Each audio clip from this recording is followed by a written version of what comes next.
Alrighty, should be good to go at this point. Stand by just a moment.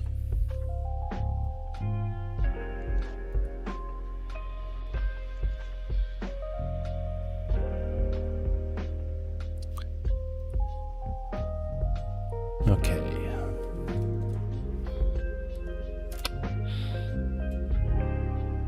Website. Gonna do a quick update.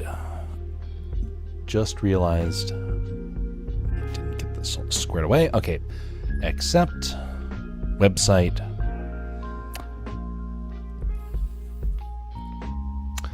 Code. Let's go with just a second. What's wrong with Restream here? Refresh that while I'm getting this all squared away.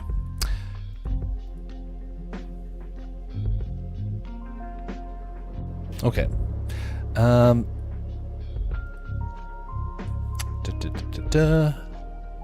Code. Where is that? Here we go. Okay. We're going to copy this and we're going to call this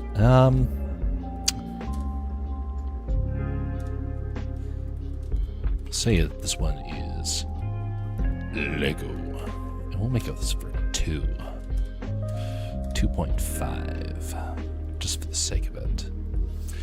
Update this so it is 12 13. Let's see here, 13 at we'll say 1300. There we go. Activate that. Come over to Silverado again, and I really should have done this before I did this, but this is actually a good experiment. And now, in theory, I can be able to press the refresh button, and there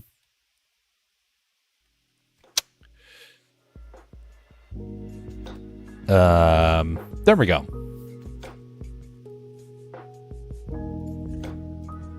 No, it did not work. Greetings there, Veluxy. How you doing? Okay, try this again. Refresh. There we go. Okay, much better. What the heck?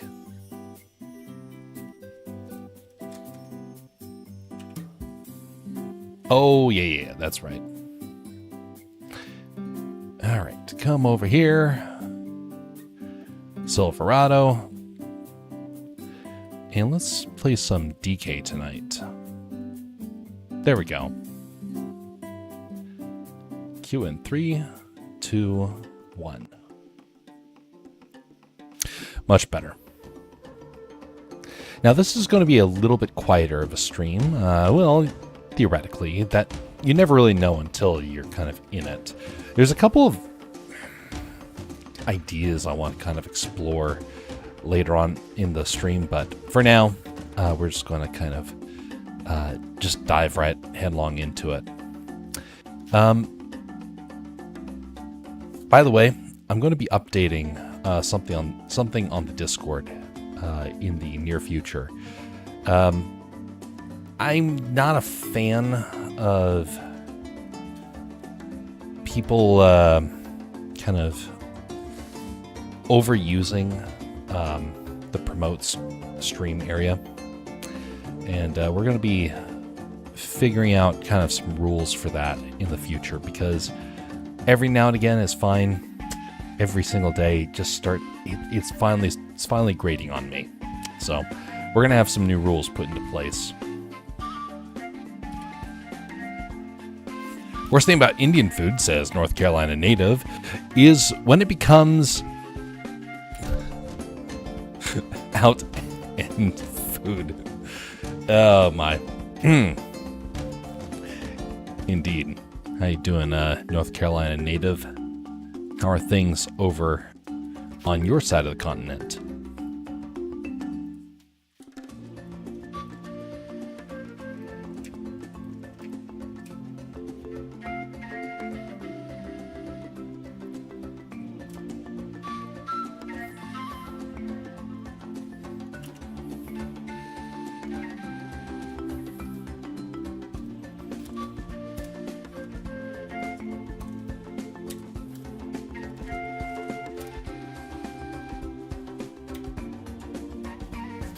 Greetings there, Scutless. Some Discord servers I'm in have a rule that you have to be active elsewhere before you can post the promote/self-promotion channel.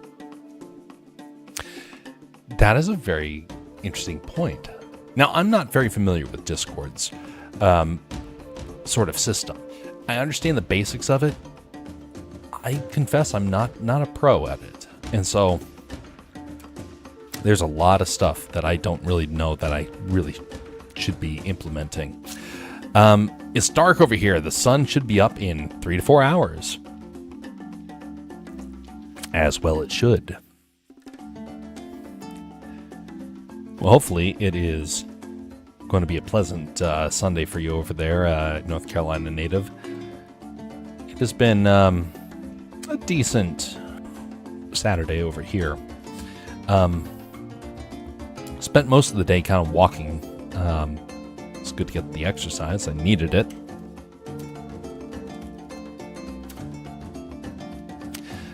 Did you like the clip? The clip of the demon bird got cut off just a little bit, but I do like that one. The other one, I didn't quite understand it. I confess, like I mentioned last night, there's some things I don't quite comprehend. The kind of cultural stuff behind. And so that's one of the ones where I think I get it. I also think I don't. It's a tough one for me. It's kind of like some memes that I laugh at that I share with my family, and then they don't laugh at it because I don't understand it. I don't understand football culture. And so because of that, I didn't quite know if it was a gag or if it was something else or if it was like a hype thing. I didn't understand. So, but that's just me. Elvis Presley was just as good as Elvis, but he never got as big. Hype. Oh, okay. So that would make sense. That would make sense. But again, that's because my lack of knowledge of that culture kind of hinders me from being able to fully appreciate it in the way that others would. But I'm glad that people do find something interesting out of that. We all have kind of inside gags that we all will get and different types of hype things that we'll get. For me, the most incredible bit of hype that I can get is a military charge of some kind. But that's because I come from a military background. And so the biggest hype moments for me are things like when it's the rite of the Rohirrim and you see Theoden, a man who thought that he was at the end of his life. Well, he was, but he was at the end of his life, but with absolutely nothing else to offer. And here he is, the man of the hour, charging in, leading in one last great battle. So things like that really hypes me up. But I know other people, they get incredibly hyped up for stuff about swimming, and other people about sports.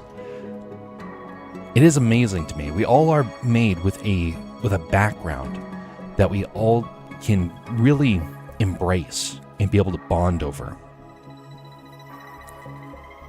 It really is good, because if we all got excited about the exact same things, it would become kind of a dull world. And we have to have that variety. Pep rallies really hype me up. Oh, indeed, North Carolina native. Ara farming. Now that's another term I'm unfamiliar with.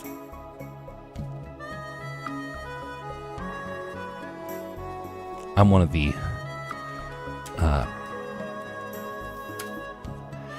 I remember when I was getting started with the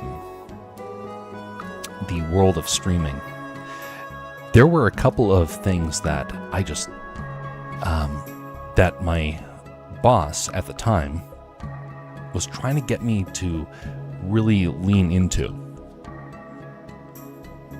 and I couldn't comprehend it. And one of those things was was editing techniques. The editing techniques I do are incredibly reliant on emotion. I am what you would call a bit of an emotional editor, meaning that if it gives me a gut-wrenching feeling in either good or bad, that's what I go with. And if it doesn't quite reach that point, I'm always thinking that there's room for improvement. Now, many times I have to submit stuff before I ever get to that point. But the ones where I do get to that point, they excel compared to anything else. But those take a lot of effort to actually achieve.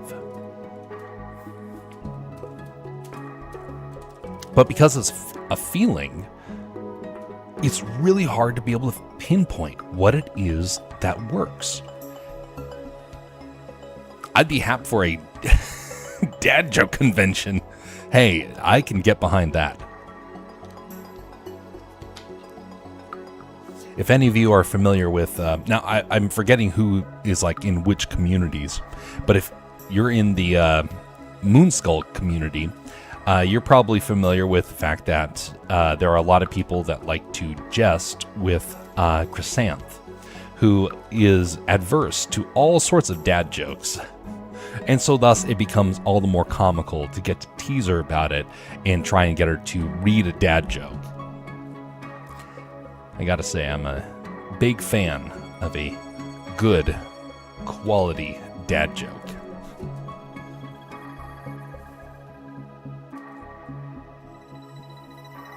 Greetings there, Bastion. How you doing? Hello, hello.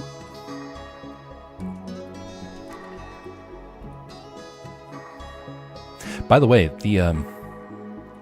speaking of dad jokes,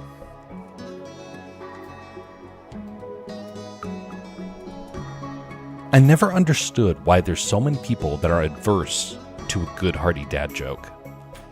I don't know if it's like a cultural sort of thing that it's cool to hate it. The majority of the time, people will laugh at it but they'll pretend like it's not funny. Dad jokes for the most part are great because they're clean and they kind of result in people having a good hearty laugh. What I've noticed with some people is that they just can't stand the irony of it, but they'll still laugh at it. And so I think it's an important thing to be able to have dad jokes, even if our culture likes to rant about how terrible they are. Valexi's over on Rumble now. He bounces back and forth between all the places. Is fake chili called Milli Vanilli?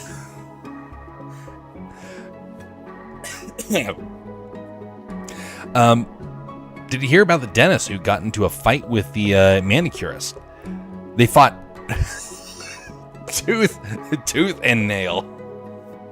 Oh, that's a good one. Wait a minute. Wait.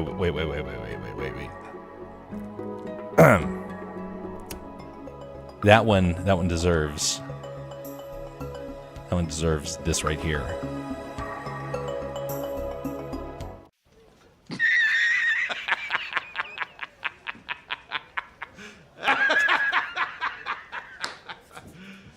You serious?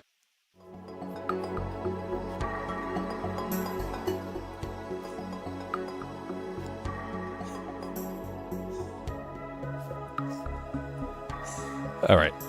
Don't worry, I won't do that very often.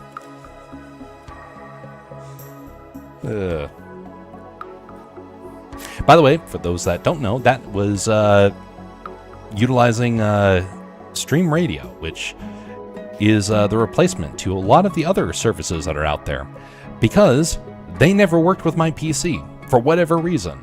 So we've had all sorts of problems. So that is where this comes into play. We have the ability to play sound effects at will, and we get to upload any of the sound effects that we want. So thus, I wanted something from Rocky and Bullwinkle. So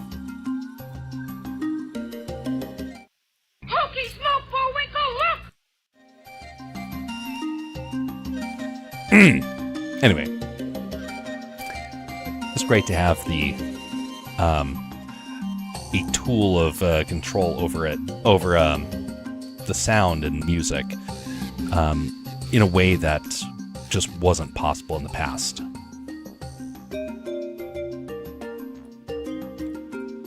I once threw a Chinese commie down a flight of stairs, and it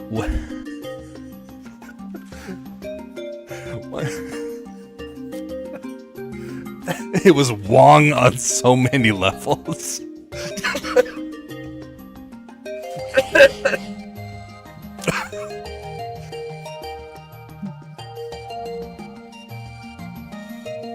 Oh my. I'm back. I don't like Rumble, says Veluxy. I can understand. Everybody's got their own platform of choice. That's why we're on 3 platforms.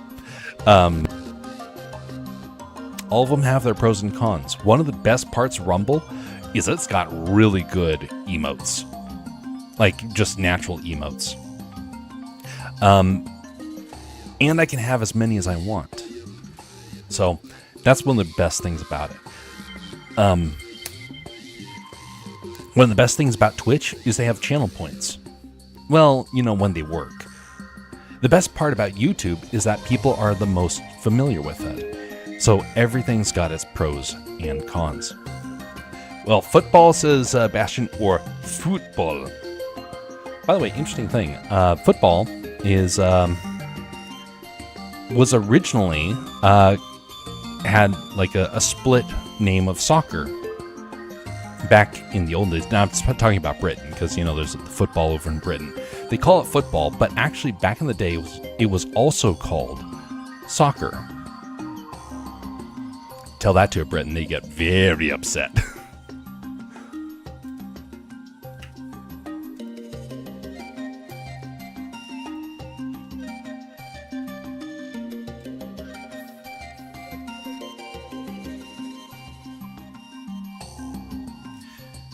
Well,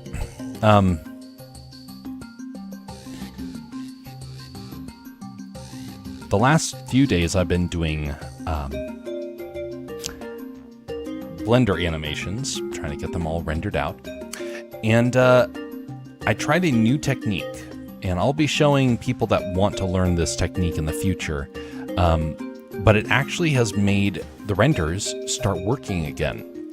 It only took a couple of months to finally figure this out, which is embarrassing. I should have figured this out way earlier, but I am not as proficient as I used to be with Blender. As a result, it took months of experimentations and not nearly as smooth as I would have liked it, because I missed out on a lot of time to try and perfect that. But anyway, I'm glad to say that it's actually now working, and some of the renders look pretty good compared to what they used to.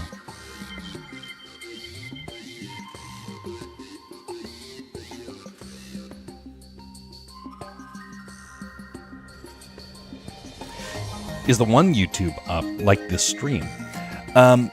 So right now the YouTube side has it on Castercraft. So Castercraft is I think that's what you're referring to. Castercraft is the official channel for the art and animation. I don't have it split for the Twitch side because there really isn't much need for that. But it does matter for YouTube. If you try to have too much on one channel, they don't necessarily punish you for that, but they sure make it a lot more difficult to really find success.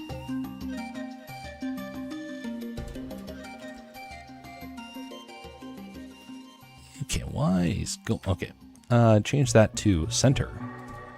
There we go. And Veluxy's over there as DJ. Veluxy's everywhere. Alright, finish cleaning up that brick right here. And I'm going to put this brick over to the side so I know how to save it for the future. There we go. It looks lovely. Right. Copy that. Link objects. And link modifiers. Change that. There we go. And hide. And now, because this one's a new piece, we're going to duplicate that and move it right there. Which reminds me, I think there's another piece over here that I need to do that with too. It's the number 5 bar. There we go. The number 5 bar. So I'll be cleaning those up after this model is done. I want to try and get 3 more bricks or 4 more bricks after this one right here is officially done. DJ says, "Who is Veluxy?" You never know. You never know. I can only guess based upon, the fact that it's the same logo. I may be entirely wrong, but I don't know. It's very suspicious, if nothing else.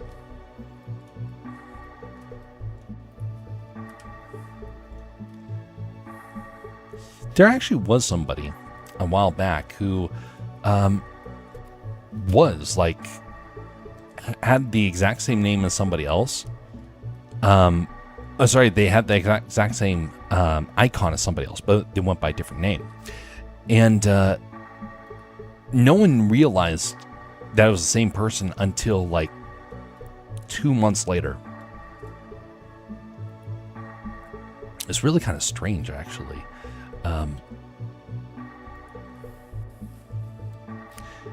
Had a lot of us confused, and then we all found out later on. It's like, oh, that suddenly makes total sense.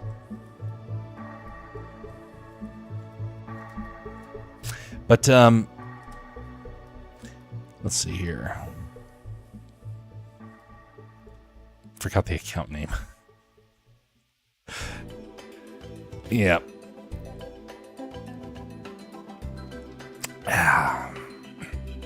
Well, I better head to bed, says North Carolina native. Catch you later, Jeff.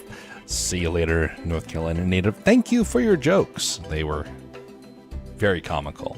And we will see you next time, whenever that is. Rest well. Have a great Sunday. Okay, so I want to have this one too. I don't think I have any of these round bars. So maybe this will be our 3rd brick. Okay, so let us come over to modeling. Here we go. All right, let's start off by copying this to selected. And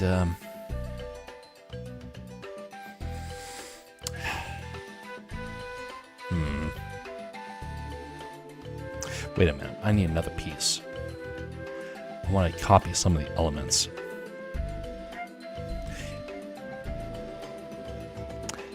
You know something, Jeff, says Veluxy.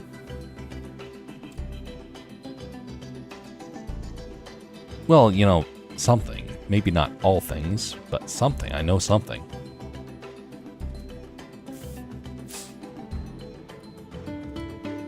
I don't like YouTube. Well, like I said, there's a platform for everybody. Every platform has its pros and cons. And I think the majority of people in our culture actually prefer YouTube, which is kind of interesting because I'm a very big YouTube user. But there's a lot of it that I can't stand. One of the things I can't stand are the ads. But then again, I can't stand ads on any platform. But one of the other things I can't stand is the chat features of YouTube. And it is aggravating. But it is super, super easy to use.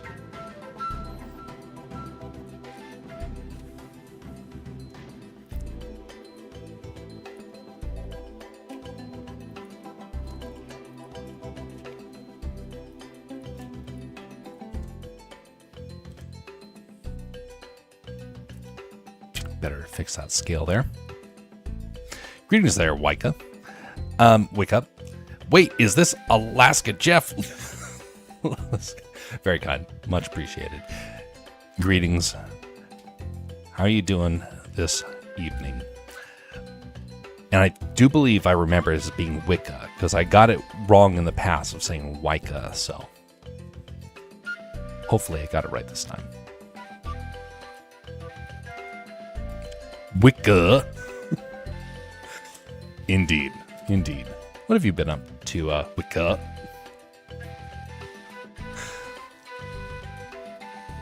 I don't like Twitch, says Veluxy. Well, you have a problem with all the platforms are a bit of a challenge there. Yeah, what do I do? Well, you kind of can't use... Well, you have to try and find the platform that you prefer.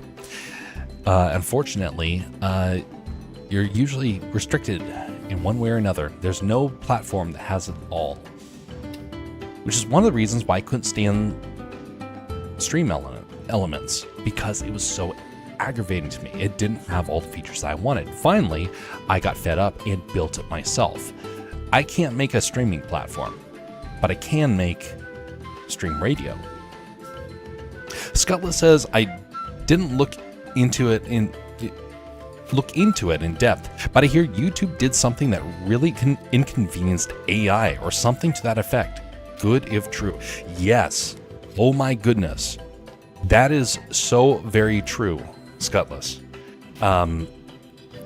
For the first time in years, I actually am excited about YouTube because they have kicked the teeth into the people using AI.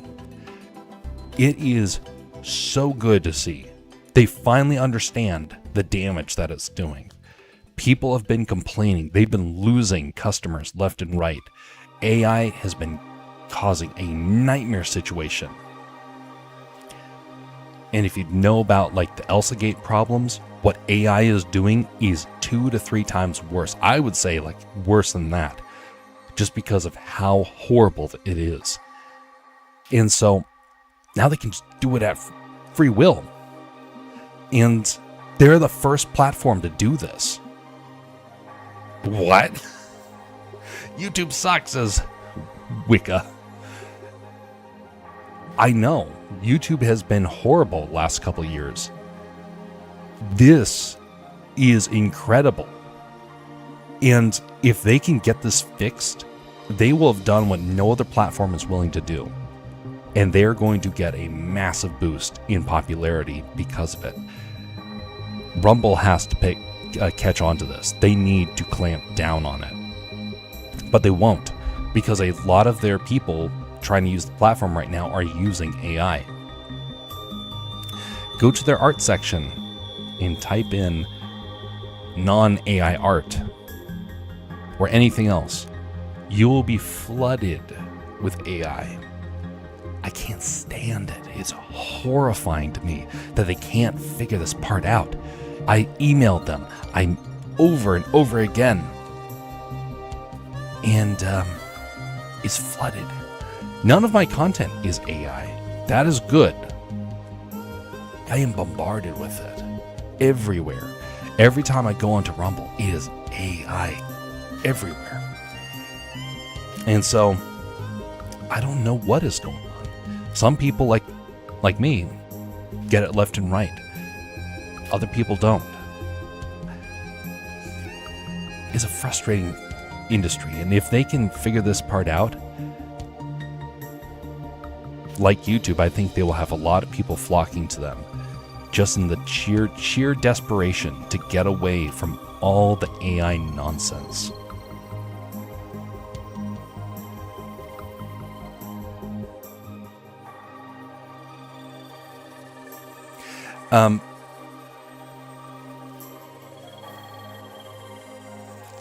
What's true with other platforms too is YouTube. So YouTube has no AI.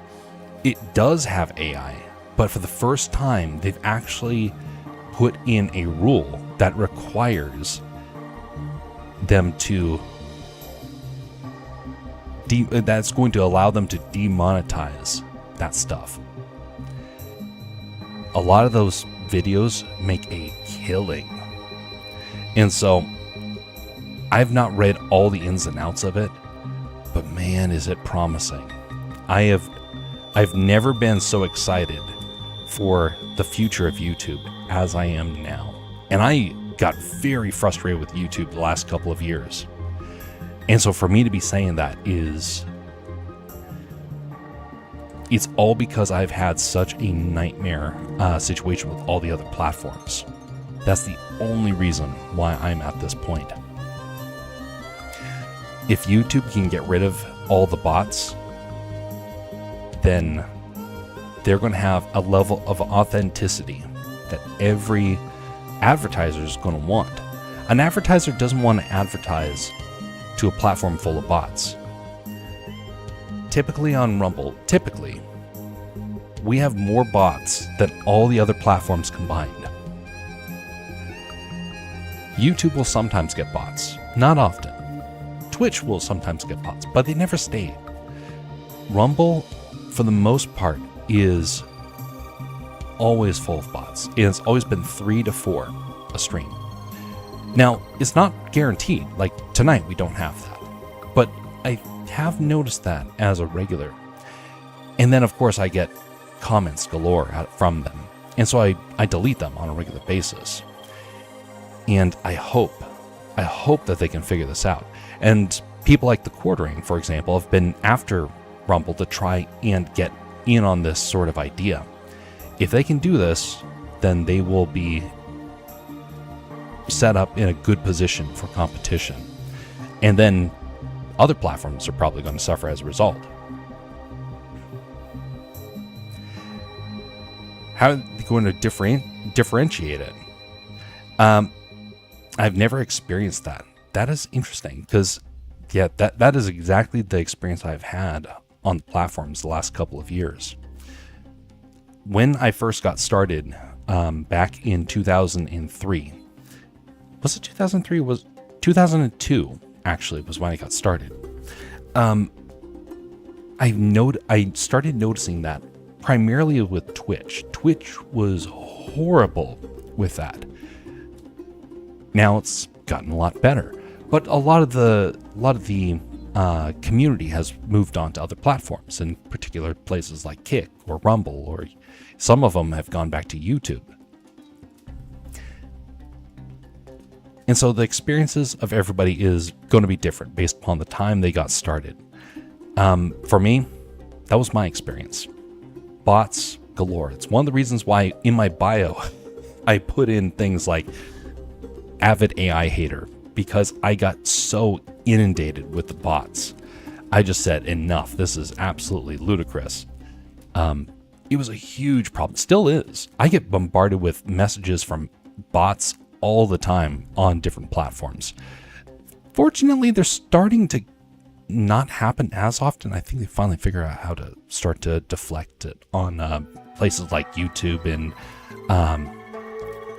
on Twitch. But I still get them on Rumble. I still get them on Discord. I still get them on X. Fortunately, Instagram has stopped, but I got inundated with stuff from Instagram all the time as well.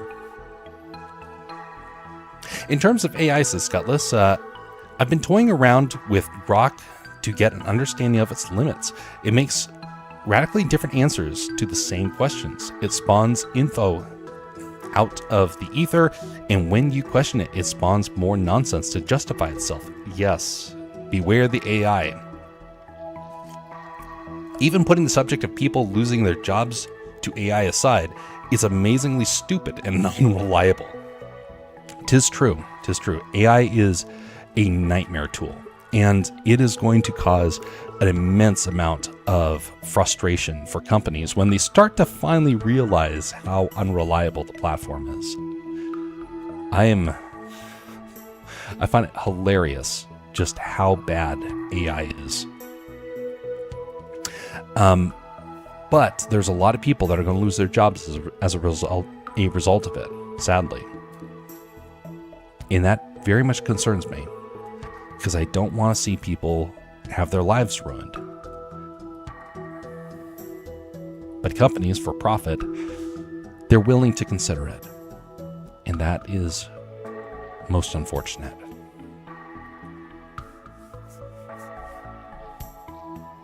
Makes sense if AI uses other people's photos and art, the people using the AI are going to use other people's work.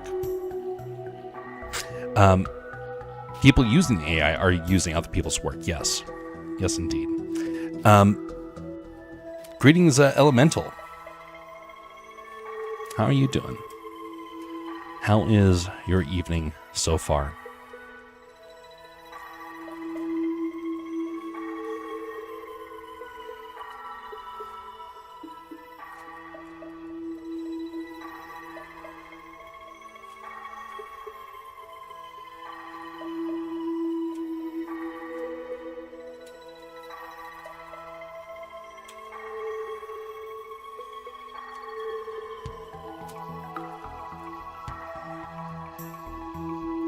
There are a lot of different ways they can be able to help to draw authenticity from a platform. And so, again, if YouTube can figure this out, they'll have done something no one else is willing to do yet.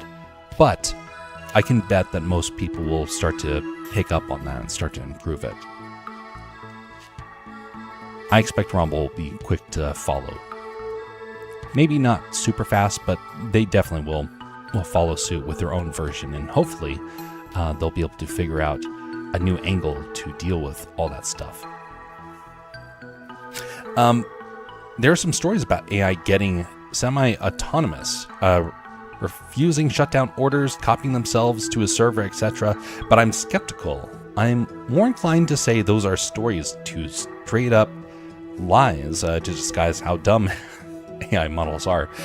We will see. We will see. I think that a lot of the features of AI are more powerful than many people give credit, and in other ways they are more unreliable than people realize.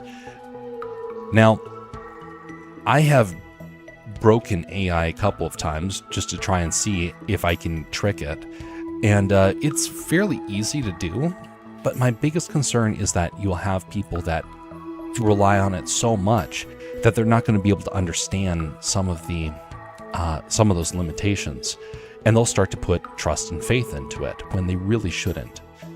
The best thing you can do is to try and find ways to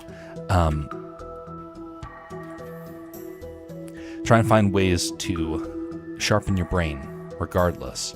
The AI cannot help you to improve your IQ.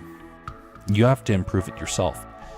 The AI can only give you some resources to be able to pull that off, but it cannot make you smarter. And I have seen some people who are people of influence, people of stature, that are using it, and they're not finding the level of acceptance that they would kind of want to see. It is a weird sort of situation right now as a culture. I still have thoughts YouTube is just doing this as Elemental, as a way to not pay creators. Same thing they do with picking winners and losers in every other niche. And you might be right with that. You might be right. But we will have to see. Time will tell. If they have figured this out, then it will show pretty quickly. If they've not, well, that will also show very quickly. My biggest concern is just trying to make sure that authenticity is there. If a platform, regardless of what platform it is, can figure out that authenticity factor, they will get my support. And I'm not going to jump on board to YouTube just yet and say that all the problems are solved yet, but they might actually be solved by doing something like this. If there's a company that needs to make this gamble, it's them, because they are losing left and right. So if they can do this, you're going to win a whole lot of people. Maybe not the majority of people, but you're going to see them win back a whole lot of people that are just tired of the AI nonsense. And if they can do that, they'll be winners. Maybe not great winners, but they will be winners.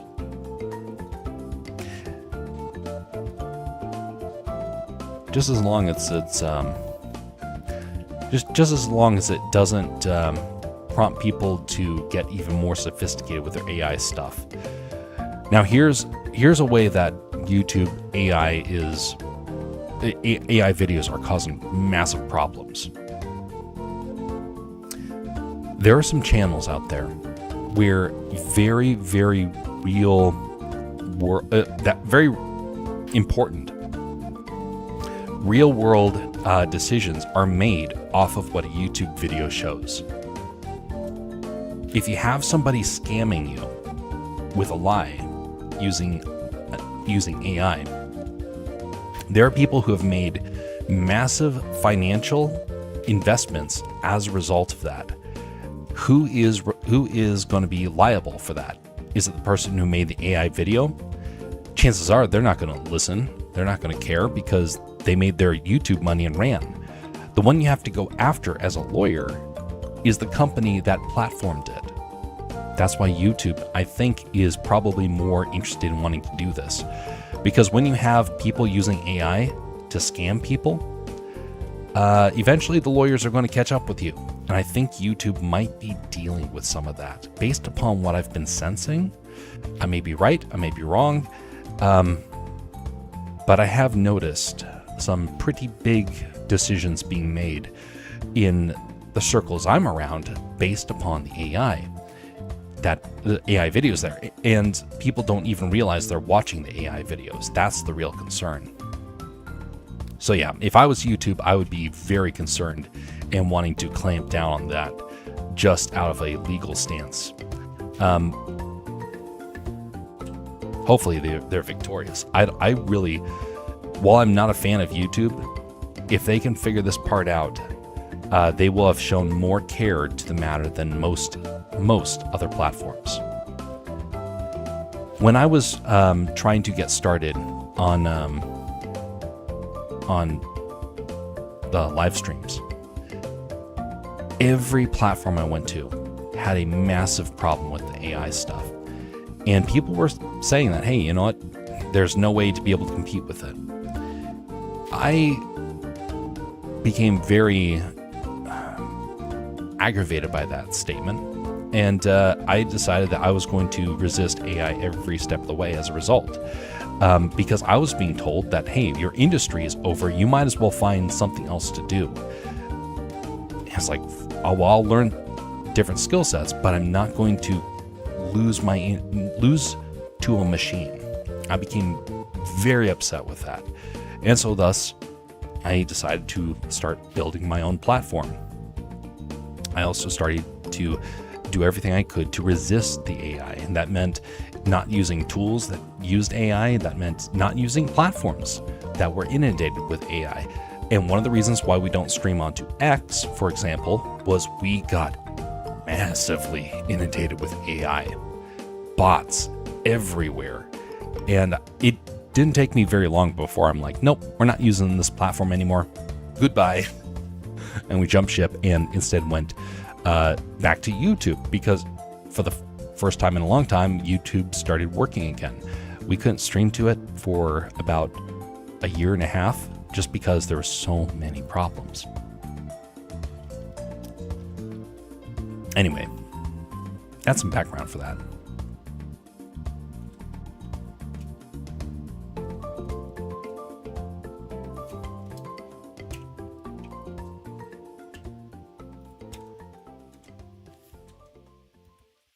Just geo-block India and a few other countries. You are absolutely 100% correct. Very much so. I have complained about that a lot, saying all we have to do is lock out these countries and we'll be in the clear.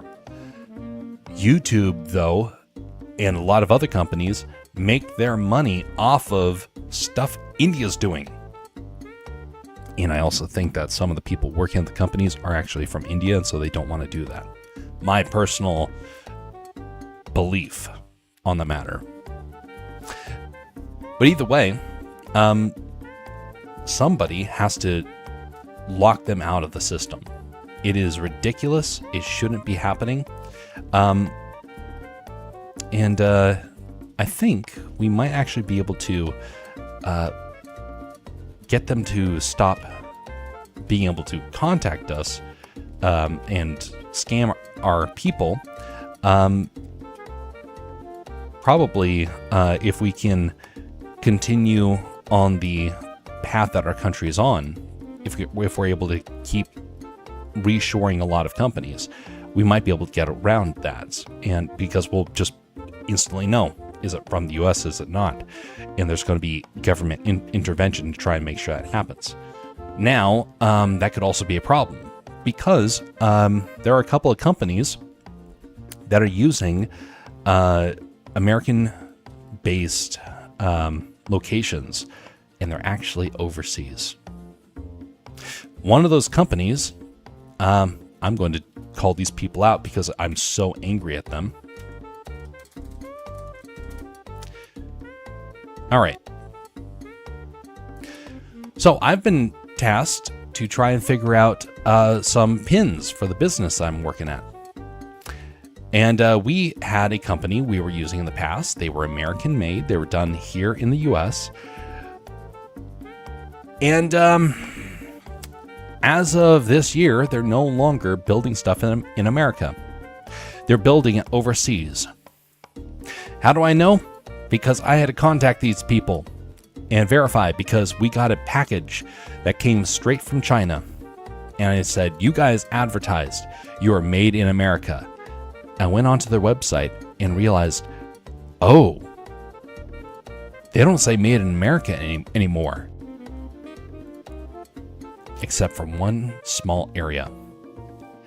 Everything on this website is Chinese made, save one thing. And that one thing allows them to say made in America. So when you have problems like this, you can imagine our online space is going to be inundated with problems like this. Signature coins. I would suggest that most companies avoid them. By the way, they also go by multiple other sub companies. I think they were bought out, honestly. Either way, there's a lot of companies like that, and we need to, I would dare say, have a bit of an investigation into the companies that are selling themselves out overseas and not telling entities here in the US that they are no longer operating in the country.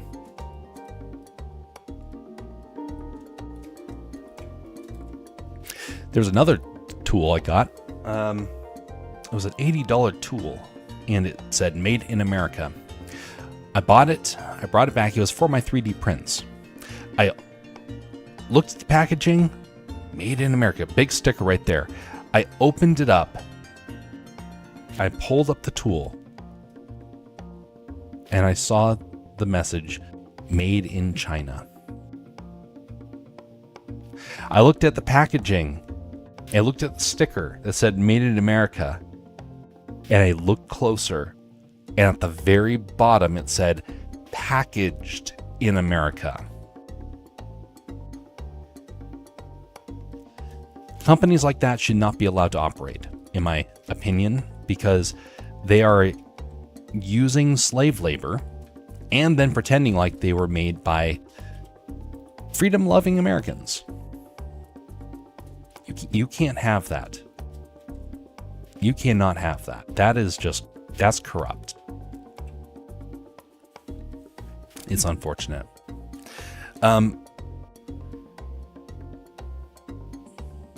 That should be the individuals. That's why I like Rumble. It's so sketchy on the grounds of fair use dealings. Yes, indeed. Because people like the slop He gets tons of views and attention. Recently, court rulings made YouTube more confident in not needing to pay AI creators. Yes. And so we'll see if that becomes them not wanting to pay other creators in general. I suspect this is a great opportunity for Rumble if they really want to dethrone YouTube. But that's going to require a bit of changes on their end. They're not going very fast. I have some personal beefs with Rumble, not because I dislike their company, but I think that they're not moving as fast as I would like them to be.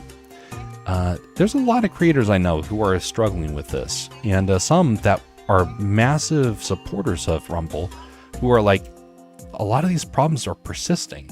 And so if they can figure out the AI stuff, that actually would be pretty good for their business, I would personally think.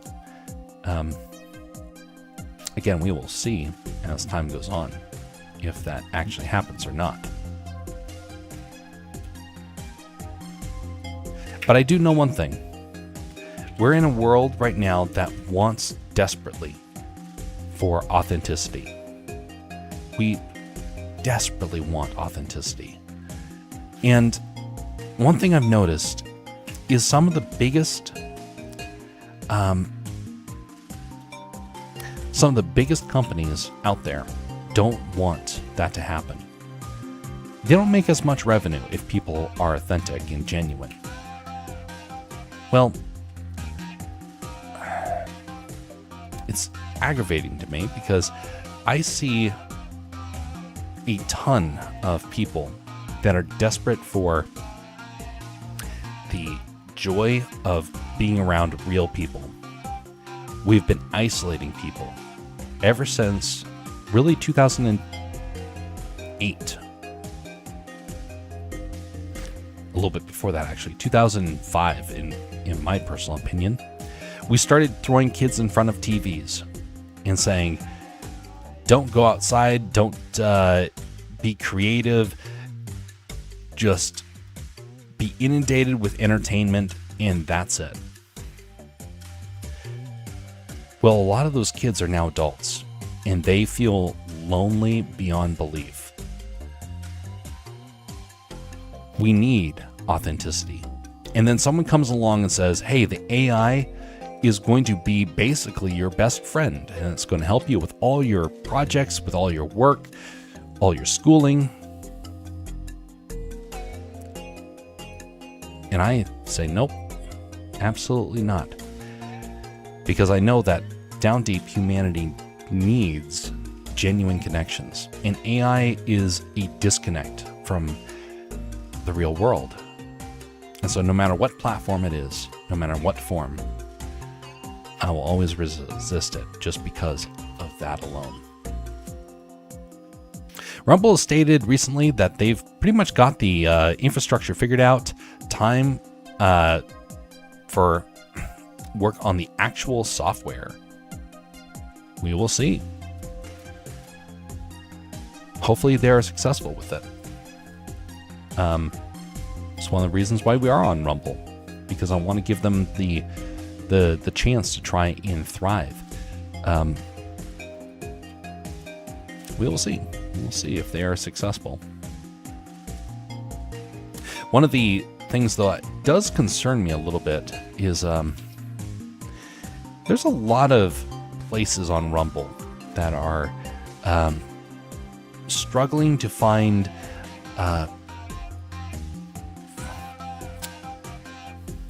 struggling to get discovered.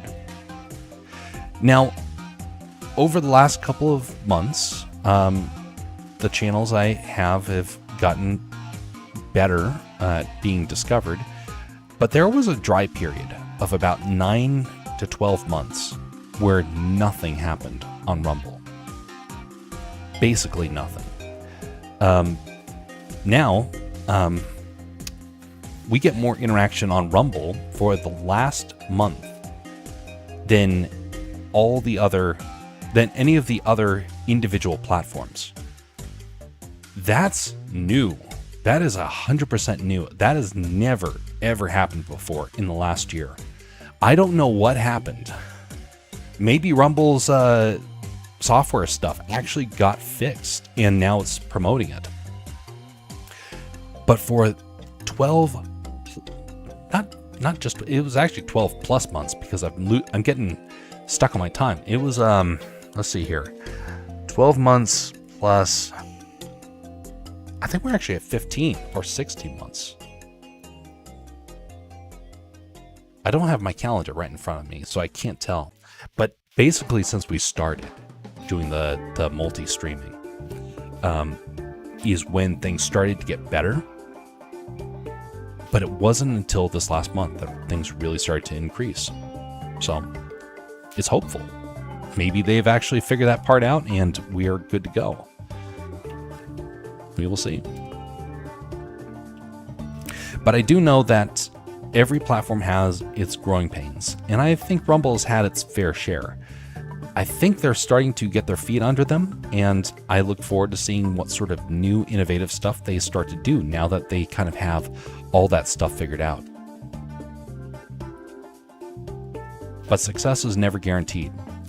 And one of the things that YouTube is doing could upset that. And so I look forward to seeing what they do, because this is now Rumble's court. They can now do what no other business is doing. And that is kind of jump on the improvements that YouTube is doing and also improve their platform at the same time. And get there before all the other businesses.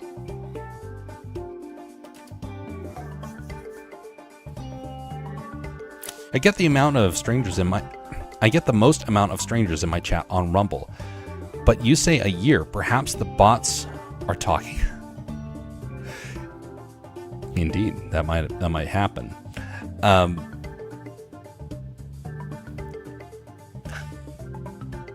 Just scrolled down your Twitch page and joined your Discord, but apparently I don't have permission to look at. Oh, well, that is because we were trying to gatekeep against bots. So we will say welcome to Skutless and add a role. If you are brand new, you get the role of pup, and you will be able to graduate to wolf after a while. I'm trying to get the rules kind of reorganized so people can see how that happens.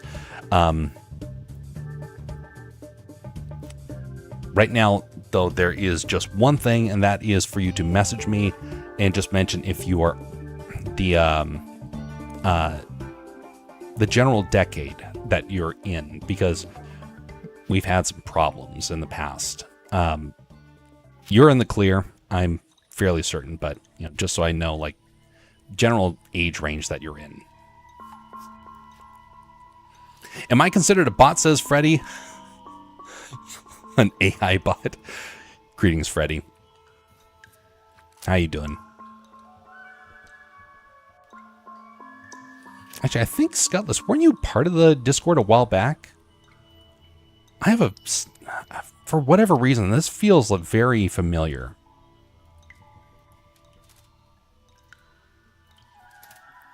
Very familiar. Or maybe I'm in a different Discord with you. I can't remember. Let me double check. Oh, of course. I forgot. I forgot. Okay, I got it all squared away. I remember which Discords I'm in with you. There we go. All right.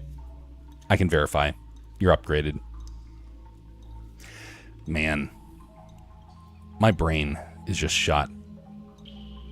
Never part of your Discord before this. No, I'll message. No, you don't have to do that. I already figured it out. I remember you from the past. You're in the clear. You're in the clear. We just want to make sure, because we've had some people that are below the age range for getting,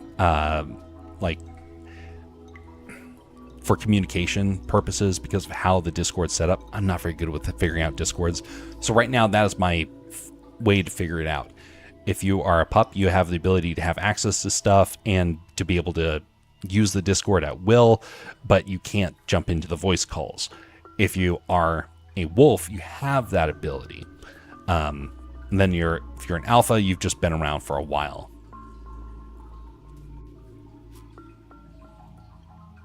Just jamming.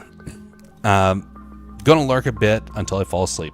By the way, Freddy, has the earthquakes finally started to calm down for you?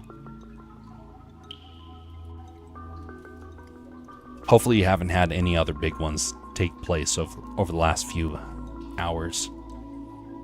I haven't seen anything on the news, but I don't get like up-to-date news about your area.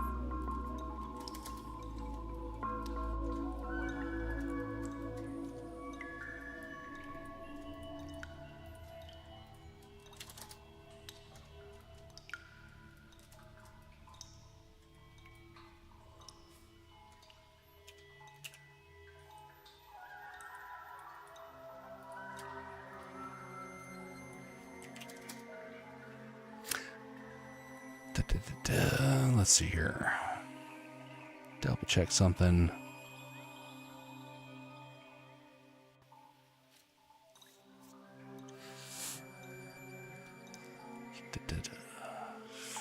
Where'd I put that?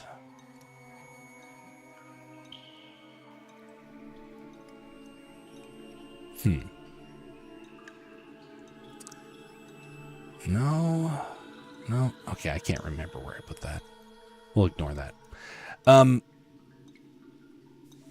So to go back to what Elemental was mentioning about earlier, I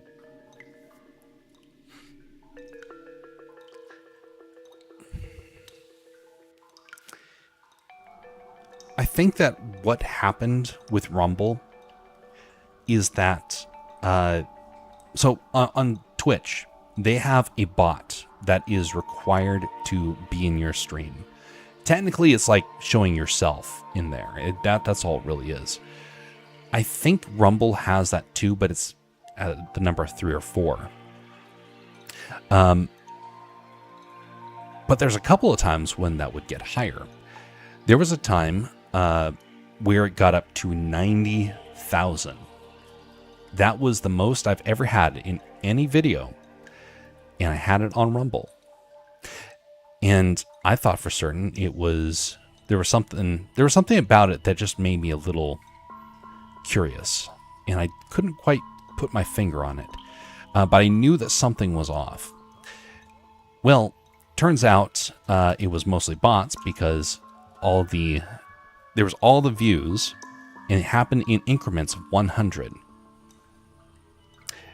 and we had less than 100 likes or something like that, and like 4 comments, something like that. It was really, really low.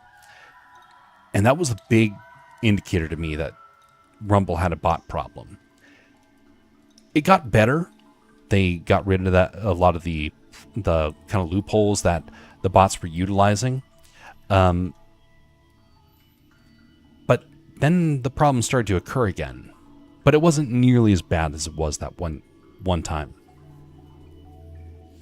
But I kept trying to get a hold of Rumble. I was trying to email them, trying to get to talk with anybody. I was trying to be as courteous as possible, trying to be as open to ideas or corrections or whatnot as I could be, and I never got anybody to respond.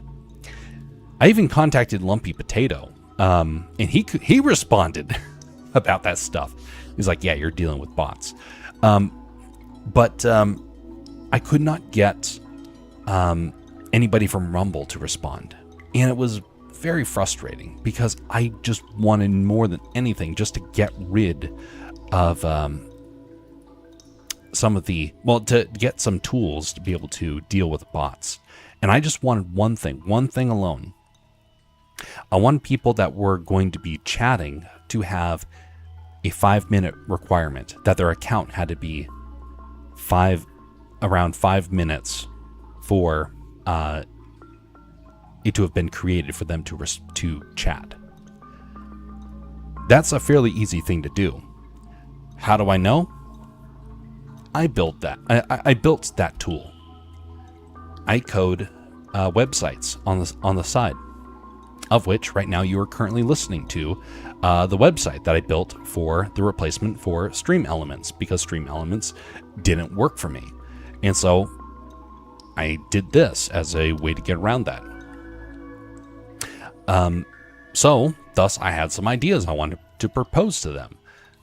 I didn't ask for anything else super outlandish. I just asked for there to be a minimum age for the account.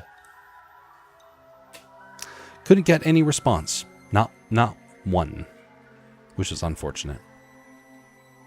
No, unfortunately, the jump packs are still rolling at any time. Indeed.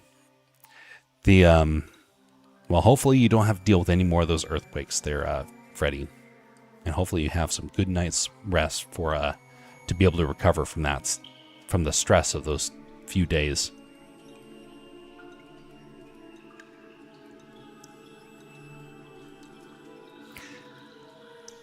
So there are a lot of different ways that you can be able to deal with bots.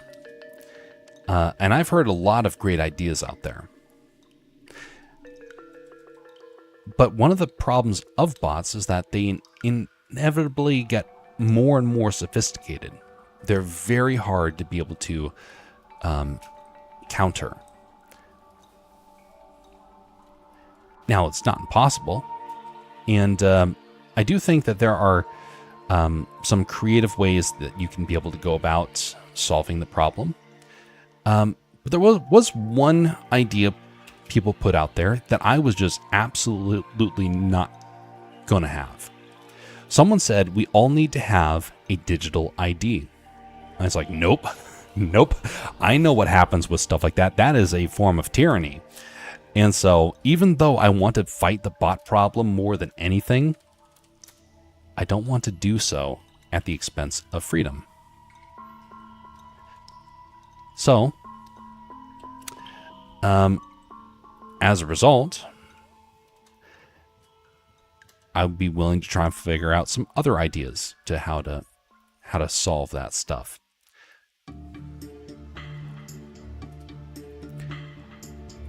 But I will not have the reliance on a digital ID to try and do that. All right, there, we got this piece all squared away, and hide that.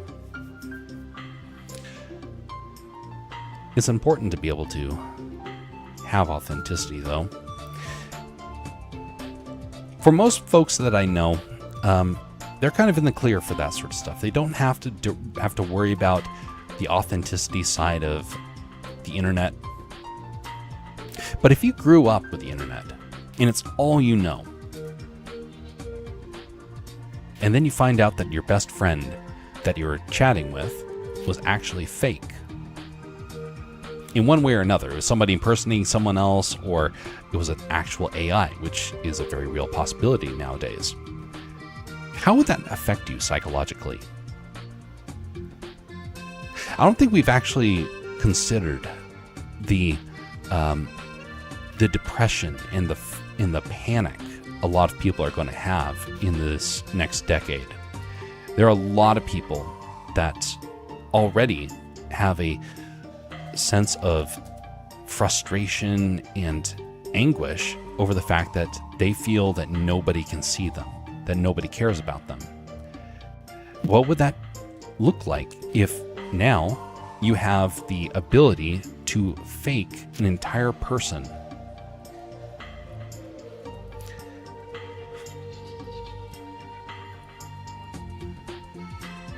I drove a lot to suicide, yeah. I was living in Japan for a year and a half. I think it was technically 2 years. I've lost track of what the actual time frame was of it. Maybe it's 2.5. Can't remember. When we were overseas, there was a new phenomenon that was starting to happen. People were becoming addicted to their technology. A brand new technology had come out, the cell phone. It was sophisticated. It was an early version of a smartphone. And they had it about 5+ years before we did. We got to see it. And we saw them playing games on it. We saw them texting each other left and right, sending photos to each other. Granted, it was very rudimentary sort of stuff, but they could still do it.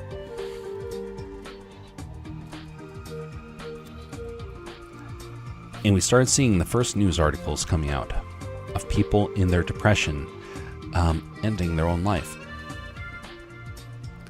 Depression is crippling.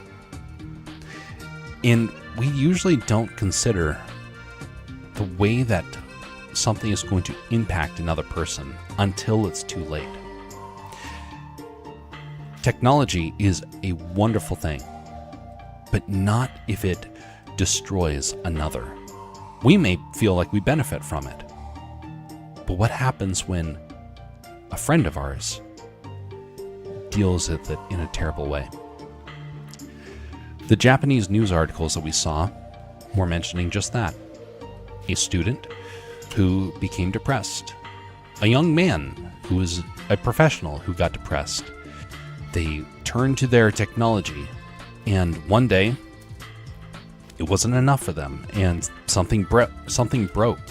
A guy was playing a stupid fish game, and he perished because he couldn't leave his digital fish, and he starved to death. They found him weeks later. You have to be able to maintain authenticity with real people, because otherwise the digital world will eventually break you. In Japan, they're still dealing with that. It's a horrible experience for them. I feel so sorry for their people. I would love to be able to help them if I knew how. I don't, unfortunately. I got ideas, but I'm not over there to be able to assist. Have you tried reaching out to Rick Rack on X? He's active. He is the active CEO of Rumble. I have not. You might have to do that. That's a good idea. Let me jot that down as a note. Okay, empty here. Rick Rack on X.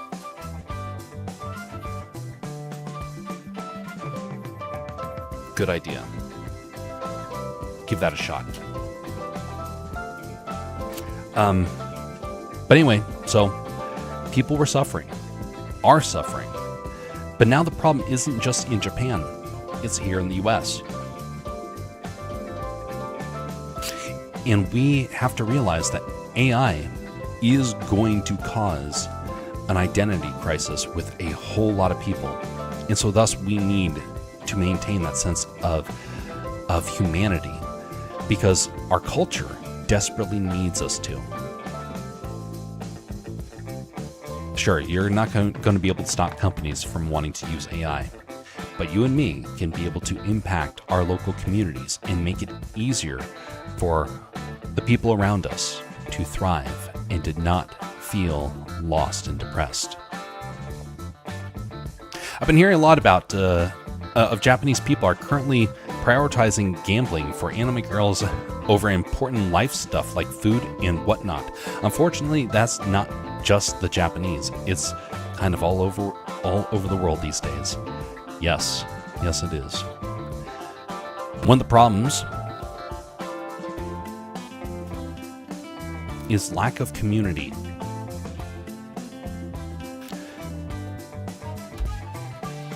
I'm streaming online. You'll notice I'm not out and about.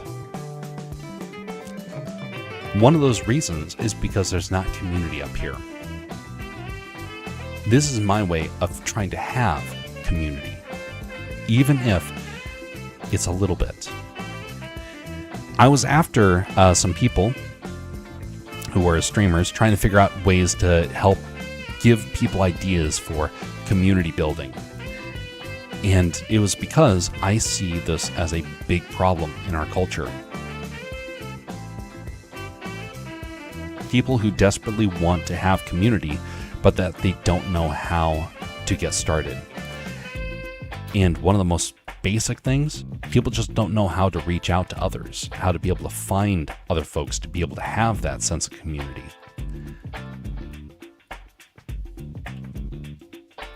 I personally think if you were to figure that part out, a lot of other things would start to make sense.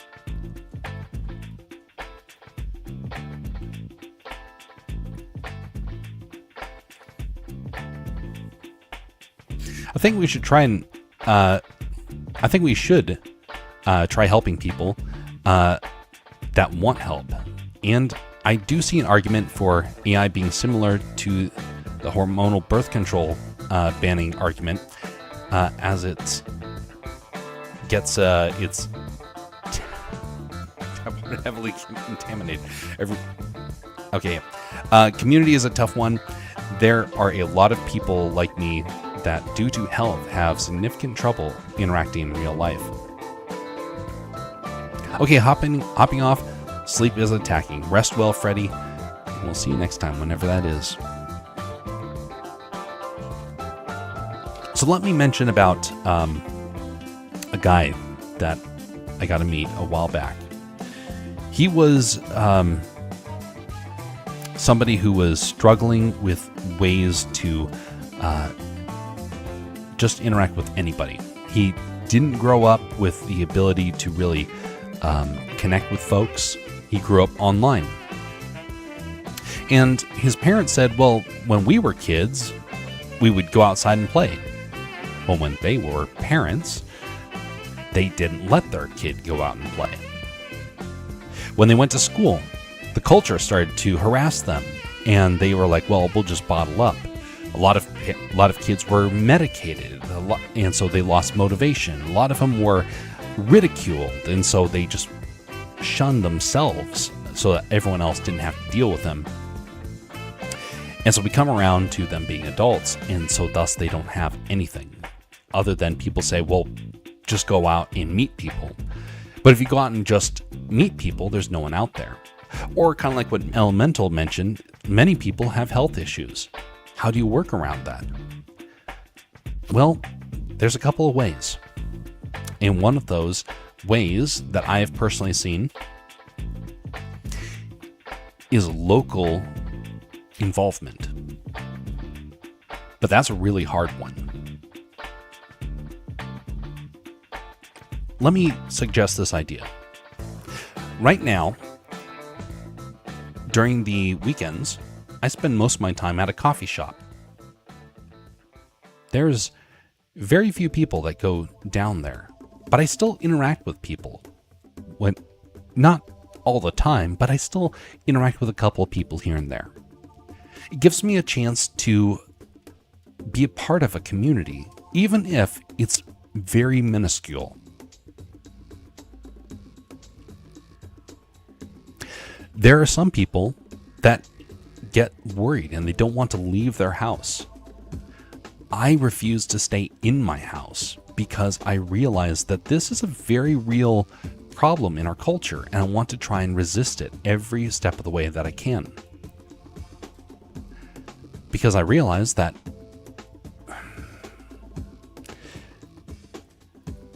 if I stay inside my house and am the most productive person that I can be, I can guarantee you I will be alone and bitter in my old age. How do I know that? I've been watching people who are older than me, who are in that state right now. Older folks who are dealing with the realization that life has passed them by. I don't have a whole lot of engagement with people outside, but I have to start somewhere. It might not be for a very long time. It just has to be a little bit at a time. And then eventually it becomes longer times. And then a little bit longer. Maybe by doing that, you start to interact with somebody that actually gives the opportunity to do things in more isolated environments. But here's the reason why that's important. If you have ever done a hike, well, correction, if you've never done a hike before, you don't want to go and hike up a mountain. A mountain is very challenging. You're going to get yourself hurt. Or someone like me, I was in Scotland going on a hike. I'd never hiked up mountains more than once. And here I agreed to go on a 40-mile hike over 3 days over incredibly rugged terrain. Scottish mountains are no joke. And I look up the mountain and my heart sank as I realized I'm going to die on this mountain. I got 100 feet before I had to sit down because I was breathing so hard and my heart was racing. I was like, I can't do this. Here I was clinging onto the branches of the shrubs near me and sitting down. I was like, we got 40 miles and I couldn't get 100 feet? And I started to realize I'm not gonna make it. This is not gonna happen. I tried going up another 100 feet. I'm looking down and I'm looking up at my dad who's with me. I'm like, I'm sorry, I don't know how I'm going to get through this.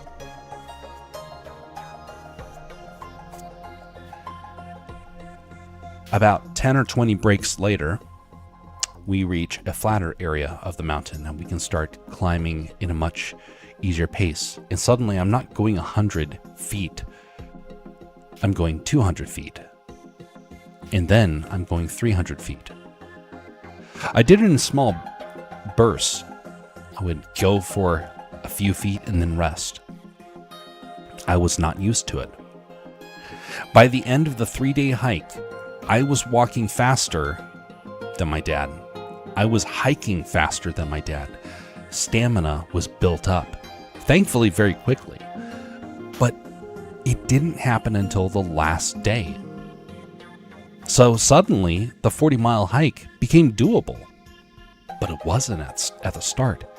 100 feet in, and I looked down and thought, this is the point where I get off.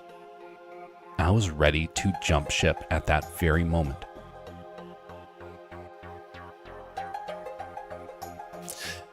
Our culture is full of people that haven't learned how to interact in a positive way.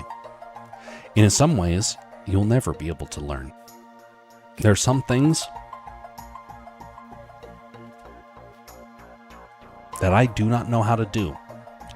A lot of things I don't even know where to start. But you know what? That is what a community is for.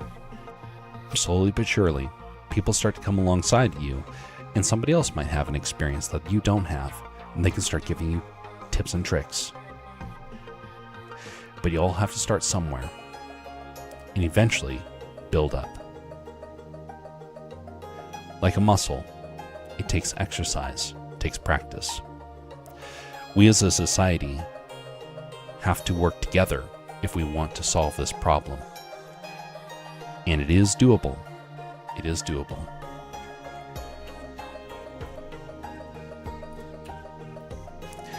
I hope and pray that we are able as a society to be able to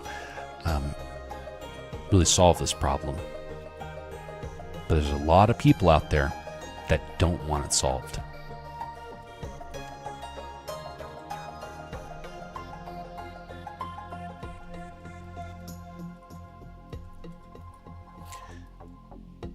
One of those places that don't want to solve it are places like Meta. They don't have an interest in wanting to find ways to give people the opportunity to thrive. in their community. What they would rather have is ways for people to get a subscription to Life 101. You know the best part about living life with other people? It doesn't require a subscription.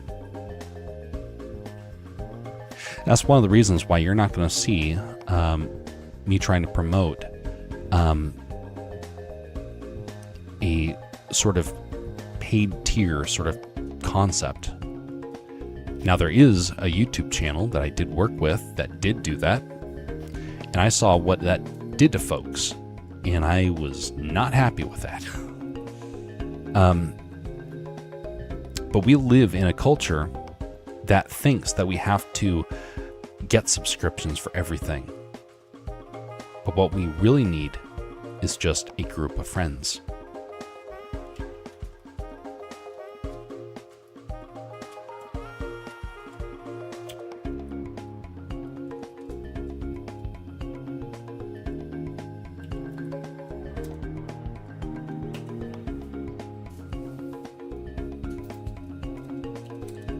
Hopefully it made sense. Sometimes when it gets late at night, some ideas come across smoothly. Other times they come across pretty rough. And I don't really know what it is until I've heard it afterwards.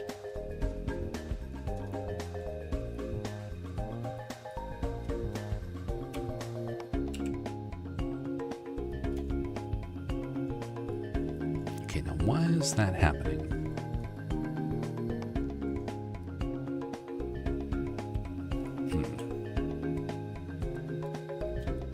Yes, disconnected. That's properly connected.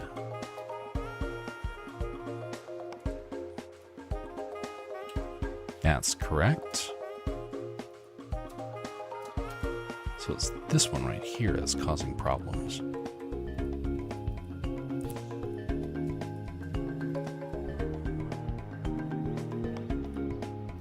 There was a business that I saw that was trying very much to become a paid way for people to meet one another. It was kind of like they were trying to be sort of a dating service for friends in that sort of manner. It's more like go here and find your friend group. And they charged a lot of money for it. And what I noticed with it is that they didn't last very long. They advertised that they were doing this, and then finally they're like, hey, we're not making enough money, and so they cranked up the cost and they lost their business. But you know what? Any friend group that did appear there probably stayed together. Trying to keep boundaries and figure out expectations online is tough. Like, are we friends, acquaintances, collaborators, etc.? That's one of the reasons why I feel like we very much as a culture need to start finding a way to bridge that gap. There was a guy that I knew who I thought we were friends. Then one day, he decided to use me as a way to try and get the attention of an online woman. And so he threw me under the bus.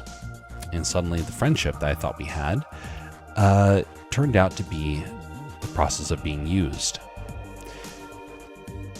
The more online you are, the more likely that is going to become a problem. But here was the bigger problem. I met the guy in person, and it still happened. There was a meetup that I was participating at, and we had people that thought that they were going to be friends when they showed up, and by time people were ready to go back to the first activity, we had people threatening each other with bodily harm. But here's the thing. And this is the part that I've been trying to do through the Discord, through the streams. It is the concept of civility. It's very easy to think that the world is a game. But it takes civility to really become a friend. The people that I have met over time have really started to, the ones that really turn out well are the ones that have this sense of civility. It becomes a lot easier to navigate relationships that way. It's not always guaranteed to pan out, but it definitely is a lot easier. So what do I mean by that? One of them is knowing how to give encouragement and not to just rely on insults. If people online are relying solely on insults, chances are they see you as almost an NPC. And that's not going to turn out so well.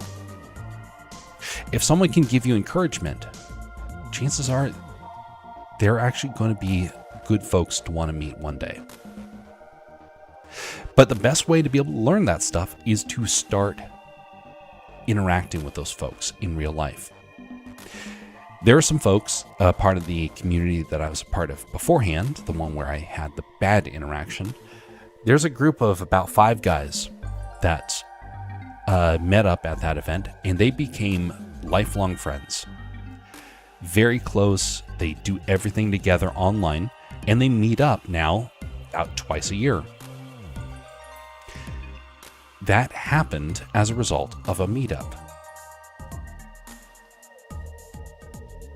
This channel is not big enough to try and do that sort of stuff. I've joked that when we reach 15,000 followers on any one of the platforms that we would do a meetup. That's kind of like tongue-in-cheek, because I realize that this sort of environment doesn't really draw a whole lot of people. But what it does do is it draws people genuinely that are fairly down to earth, fairly encourageable. Our community used to be far more active last year, and most of those folks were like salt of the earth people that you would want to meet in real life. I've yet to actually meet those folks in real life. Anyone from, well, not every, there are 2 people I've met in real life, but that was at another event. But for the most part, I've not met them yet. But I look forward to getting to meet them one day. You learn that through small interactions, small gatherings. Don't say, hey, we're going to go on a skiing trip together, and then you're trapped for 5 days having to do skiing stuff with them.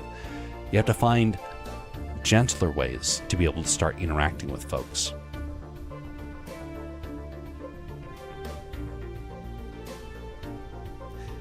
But learning to be a friend online is a good first step in that journey.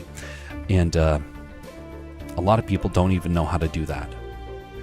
And if we can get to that point, then I personally think that a lot of friendships will start to appear. It's not guaranteed. It is absolutely not guaranteed.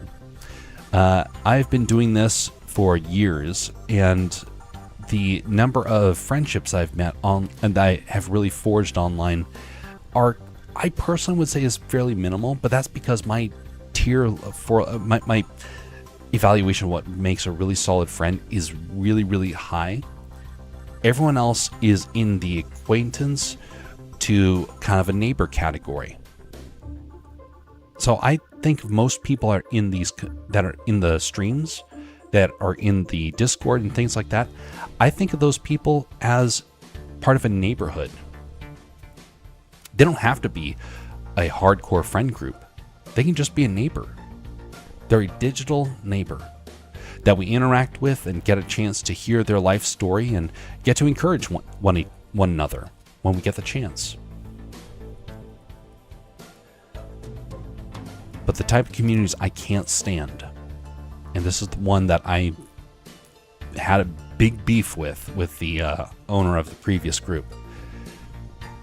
It is the idea that a community is being exploited that angers the daylights out of me, because I do not think that helps anybody. I think all it is a way to rip people off and cause them great emotional harm. I do believe that wholeheartedly that happens. And I got to see it firsthand, what that sort of world looks like. And so thus, I want to avoid that, like the plague. I may not know how to solve the problem, but I know how to avoid some of the issues that come along with it. And that's just solely because you learn through experience.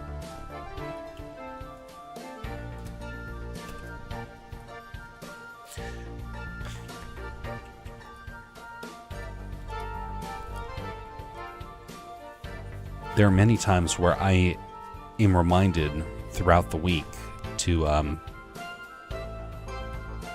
just pray for the community.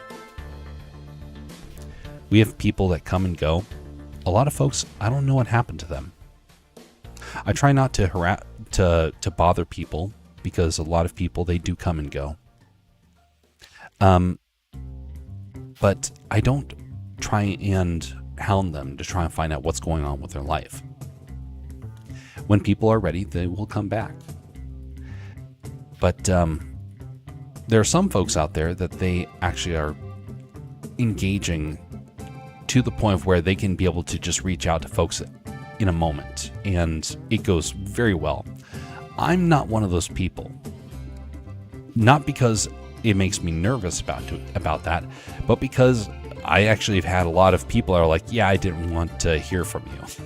And so I'm like, oh, okay, I probably should have caught a clue. And I am very bad at catching clues. And so I know that about myself. That's one of the reasons why I don't reach out and kind of ask people like, hey, what's going on? Haven't heard from you in a while. I'm not going to do that because I know that it can sound very awkward, and a lot of people, they don't want to hear. So I just let it slide and say, okay, well, when they're ready, they'll reach out. And if not, well, I'll still think about them. I'll still try and encourage them whenever I get the chance to see them online. So unless I get ghosted, which thankfully doesn't happen a whole lot, although it has happened on the rarest of occasions, it still gives me the chance to at least offer some form of encouragement on the occasion.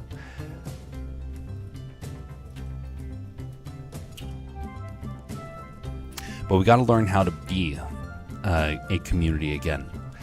And that's not just for one community or another. That's for all communities. I think we all are in... oh, shit.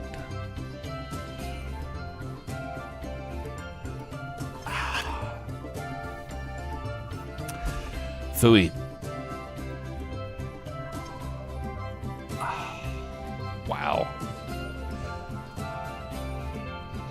All right, I have to redo all that stuff. Well, not redo, but have to rehide this stuff. That's unfortunate. Which, by the way, for the folks that are out there, if you want to be a part of a civil community where you don't get harassed and you get the chance to interact with folks on a semi-regular basis, and at least get a chance to feel like you can interact in a positive way, that is one of the things we try and do around here or on the Alaska Jeff channel.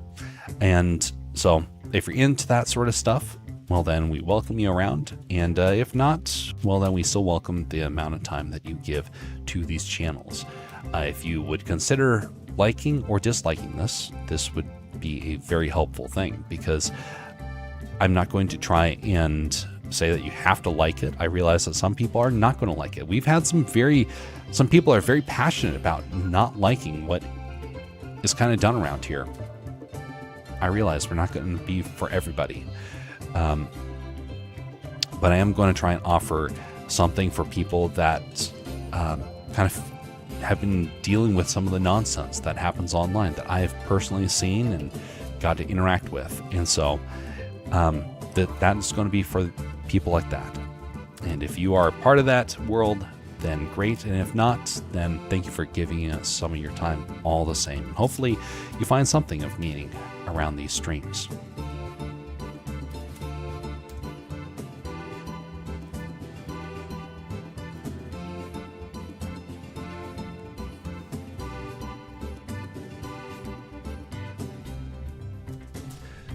One of the best things I personally think can happen from the online world is it starts to give people the ability to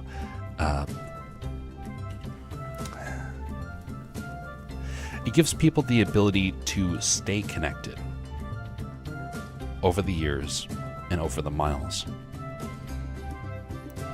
Now that can be a good thing.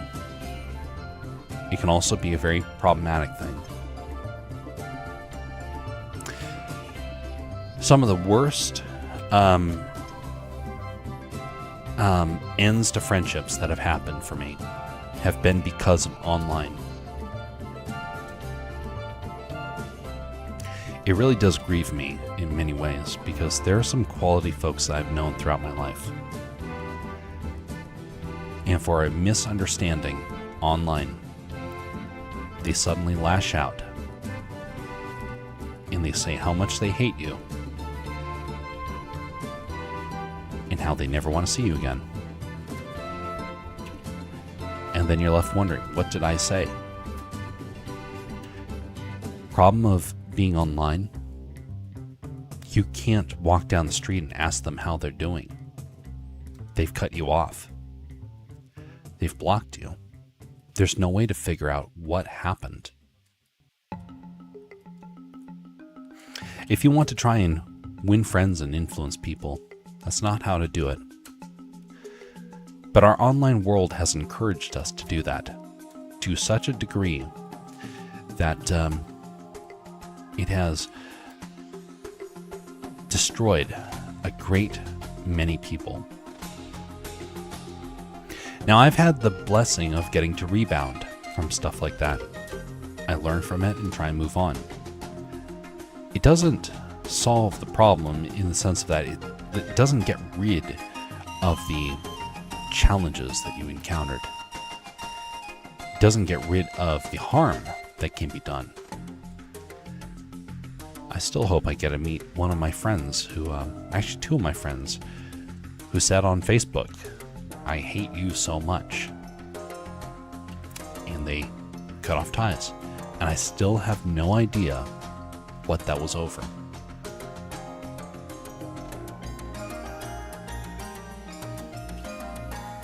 But how do you figure that out? You can't. It's not possible. The people out there that are going to think that way, think that way for a reason, and you can't sometimes reason with that. They're going to believe that, and for whatever reason, they believe they're in the right. You have to be willing to accept the fact that some people are just not going to be there. But it does make it very awkward when you have a certain number of friends, and one by one, they start leaving for a wide range of reasons. There are some that leave, and there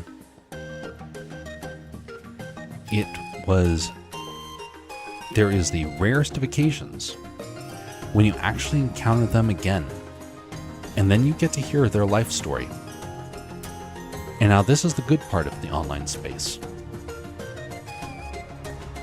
There was a friend of mine who I did not have a whole lot of good interactions with in person in years past, and then one day, this guy reached out to me from the middle of nowhere, and he said, "You know what? I want to tell you something that's been going on in my life for the last couple of years." And we got a chance, because of the internet, to reconnect. And I didn't realize the challenges he was going through. If I had known, I would have been trying to help him along the way. But now, because of the internet, we've had a chance to reconnect. And now I look forward to getting to see him again one day. Now, it's going to probably be a while. Travel is expensive. But that now has happened. It's a positive thing. And it's from somebody that I never expected. Well, that wasn't the only one. That happened again. But this one, it was a person that we had a horrible argument when we were in college. And then one day he just reached out of the blue and said, hey, I want to say that I have actually been thinking about how things ended, and I want to say I'm sorry for what happened.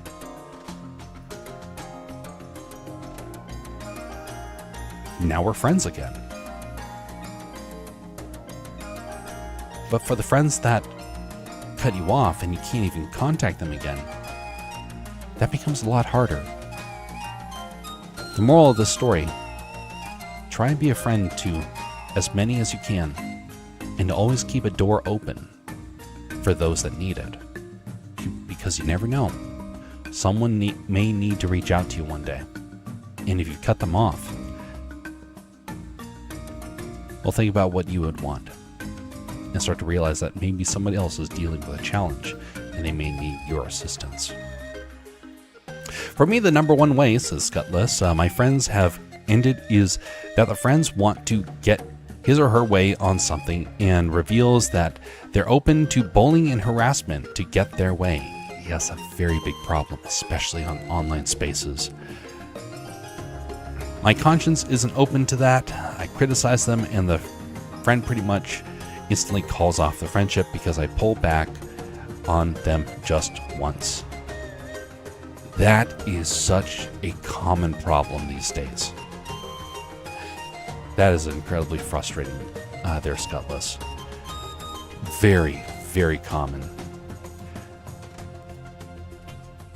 That goes down to raising. A lot of people are not raised well. And for them, that's perfectly fine. But man, does it cause trouble. And what's the saddest part is that that's going to ruin their futures. That sort of mindset. It may give them what they want here and now. Eventually, though, they're going to do it to the wrong person. And that person's going to lash out. And they're going to be dumbfounded. Because suddenly they're going to feel the same sort of thing they've dealt to others. And it's not going to be pretty.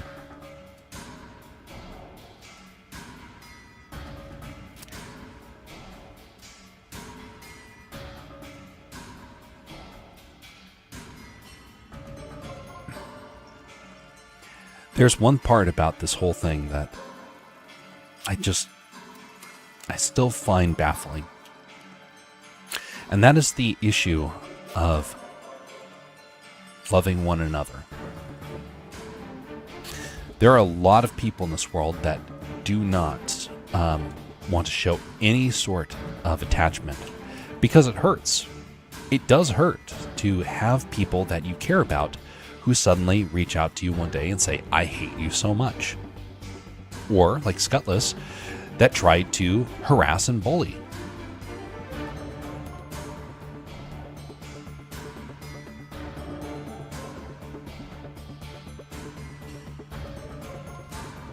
Trying to find a genuine friend group is very, very, very hard. That's one of the reasons why I try to address these streams in kind of a calm, collected manner. It was because there were a lot of people who I came across who were dealing with problems. And it gave me an opportunity to try and offer a place for people to have positive interactions. That being said, not everybody's going to want something like that. And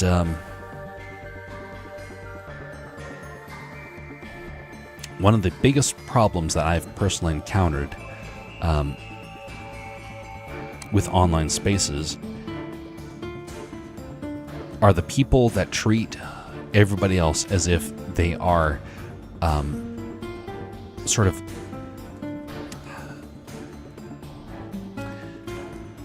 a game character, and that they can be able to do whatever they want and get away with it. I think that's incredibly dangerous for anybody's life to behave in that sort of way.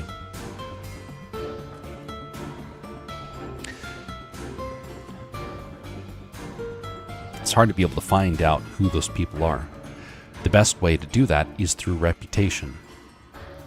If you knew somebody in your community, let's say your neighborhood, you walk down the street and you're like, oh, that's Joe Bob over there. Yeah, Joe Bob is always cursing at people when they walk by his home. And then when people aren't looking, he goes over and throws trash in their yard. Well, Joe Bob's going to get a reputation. But what if you don't know what that reputation is? Welcome to the internet. Reputations are forged over time. Good luck trying to find out what somebody's reputation is in a brand new community. That's why it's important to be able to have a place where people have positive, genuine interactions. That's why you can't pay for it. This is something that has to be done with a sense of authenticity.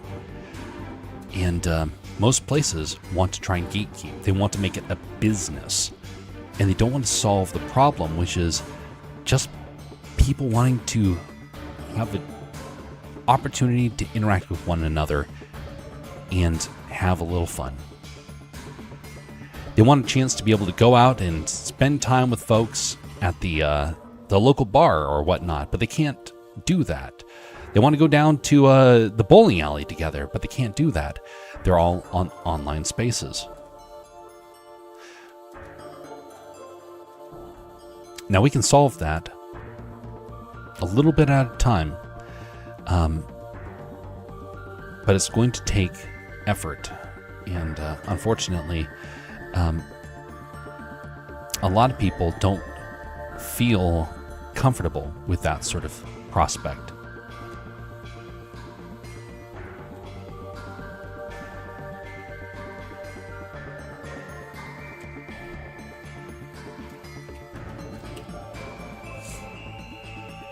I'm almost the opposite. I'll talk with or kick it with just about anybody, even people I totally disagree with. The tribalism and cult-like tendencies of online is a huge deterrent. It's hard establishing a group when every member has a select list of people they can't be seen even close to association. That is true. That is indeed very true.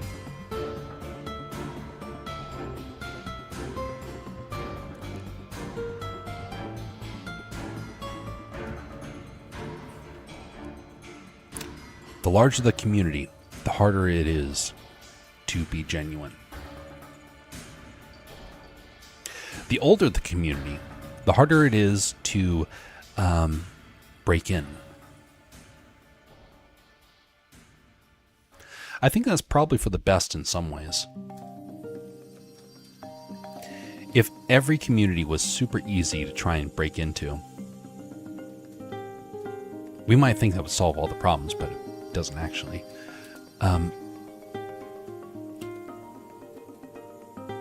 It's not a bad thing to have tribalism tendencies, but online it can get horrible, to the point where, like I saw, people start to threaten each other and say, I'm going to go out and get the weapon from my vehicle and do something. What would cause you to do that? Well, I can tell you what would cause it. The fact that people don't understand basic civility. Oh no, did I mess that? Oh, shoot. Dagnabbit. Ah.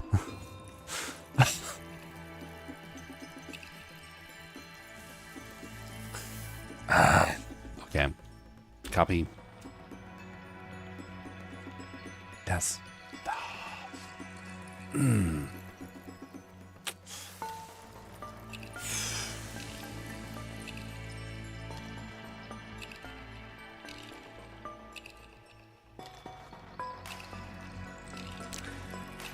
Oh well.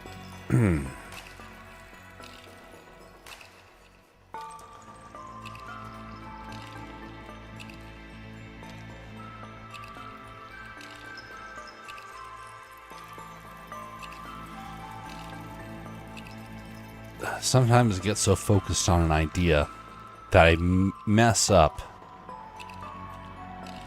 quite a lot. Okay.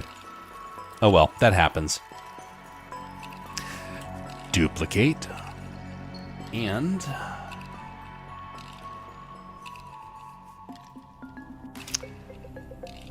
okay. Duplicate. This way, by duplicating, we help make sure that this problem doesn't repeat. Grab, grab, deselect. Yes. This used to happen to me a whole lot when I was first getting into streams. And fortunately, it hasn't been too big of a problem, but it still happens every now and again where you just get so engrossed with an idea that that you lose track of what you are working on.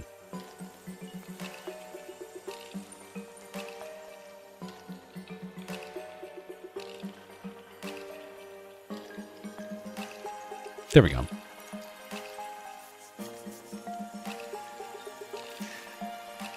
Have several people from school days reach out to thank me for that fact.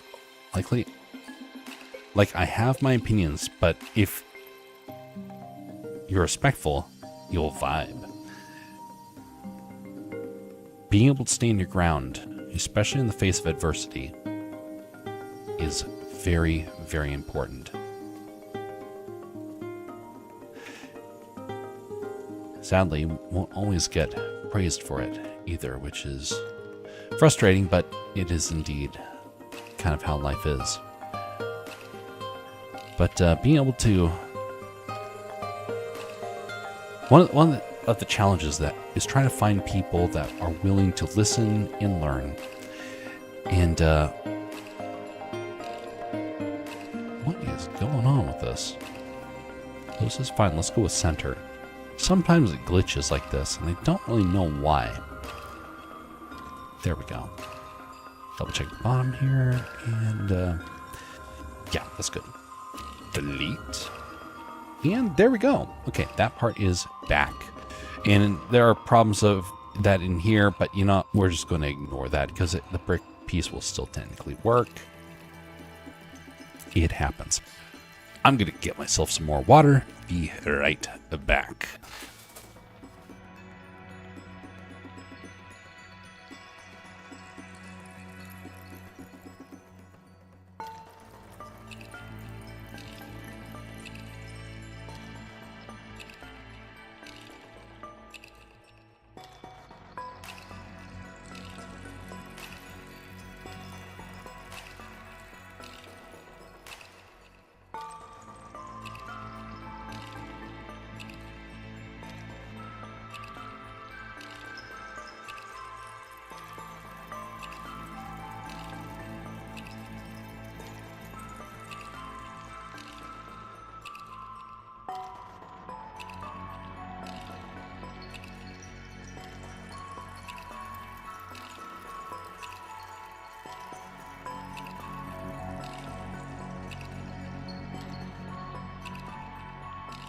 All right.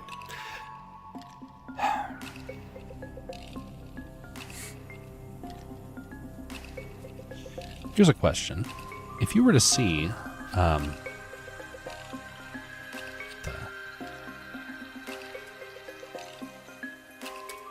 there we go. If you were to see a person who is who you disagree with on 50% of the things that they think,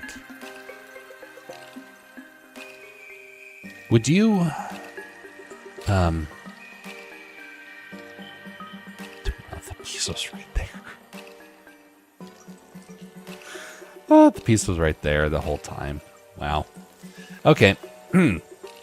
So, someone that you disagree with 50% of the issues, would you cast them aside? Or would you try and find the things that you do agree on and try and double down on it? Or would you say, you know what? I'm going to judge this based upon whether or not it's an ethical issue that I cannot abide by, and then decide, regardless of whether or not it is within the 50%, that you have to cast the person aside based upon the ethical reasons. What is the threshold that you would gauge something like that?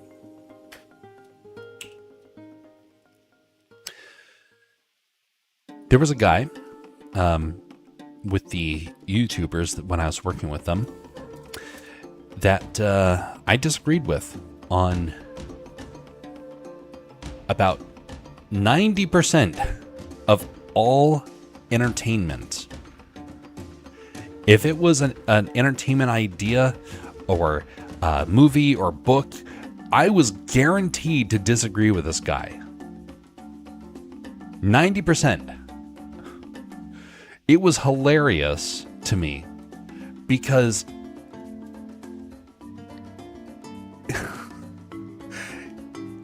he was one of the best guys to chat with on anything. Sure, I disagree with him on 90% of the things, and we would rib each other about that stuff, but I had no problems with him on an ethical standpoint, and so it was just that we had completely different tastes. As a result, he was somebody that I would call a friend, even though we had nothing in common. There are a lot of people that share a thing in common and they ignore all the ethical issues. But here's the thing. If that guy had somebody looking down on him, ridiculing him, I was there to try and defend him because I valued him as a person, regardless of where we stood on our preferences.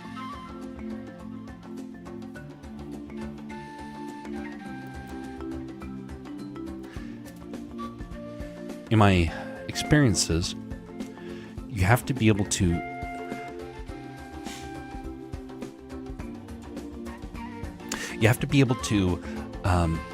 make decisions based upon, to make friendship decisions based upon ethics and values. And if you don't, you're going to have a very big string of problems in the future. Oh, did not want that actually. There we go.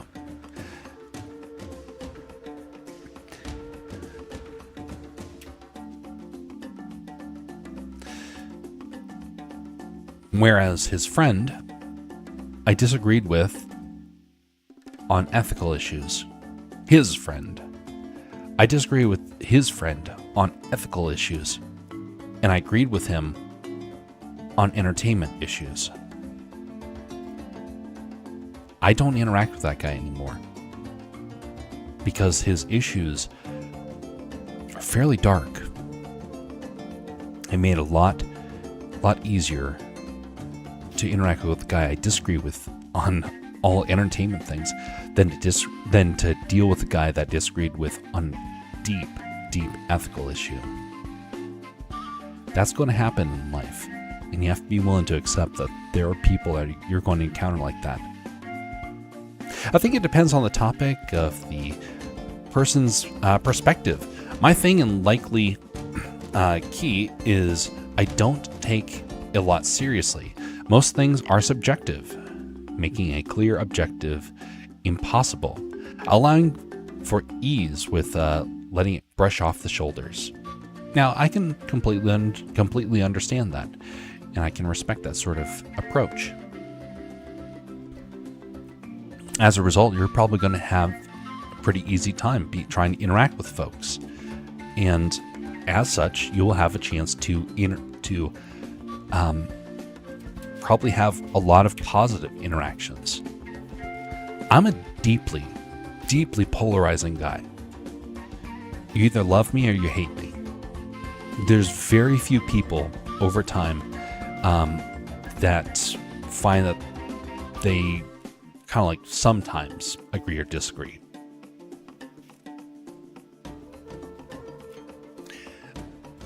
I don't know why I have that sort of personality, but it took me a long time to kind of come to terms with that and realizing, you know what? It's not a bad thing to be polarizing. But it is hard when you're trying to hold on to friends.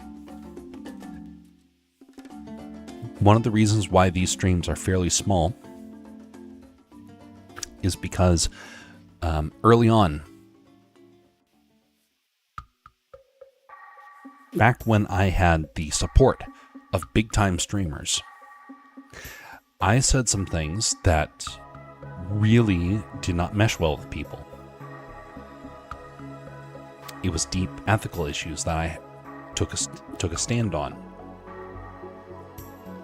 As a result, we lost about a third of the viewers, which was a substantial amount because it took a long time to gain the amount that we did.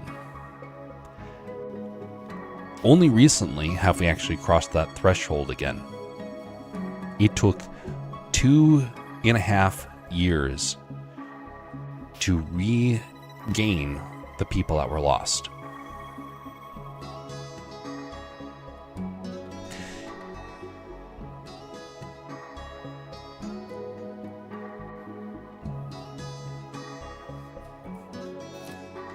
Taking a stand is going to be a challenge.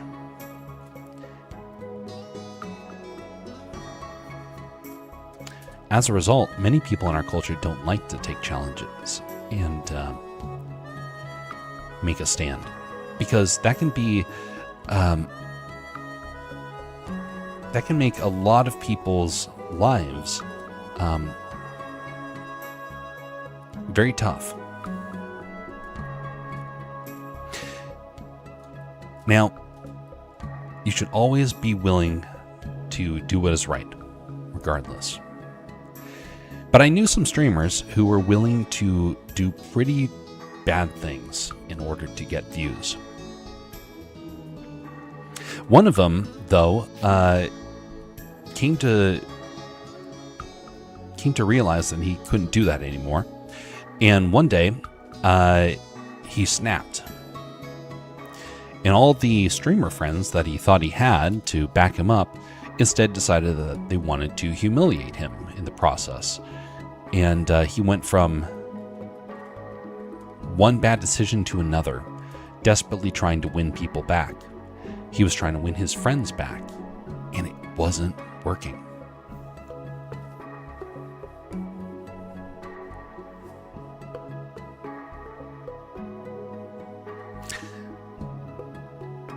Elemental mentions, lately it seems like my nonchalantness is deeply offending to a significant amount of groups/people. Sometimes choosing the hills that you fight upon is a big part of trying to find a balance.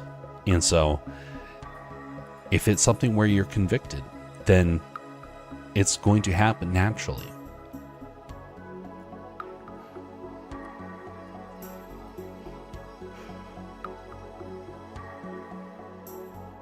I have a problem coming off on the internet, how I do in real life. Particularly likely due to, in real life, you don't have as much access to my thoughts. They can be very judgmental.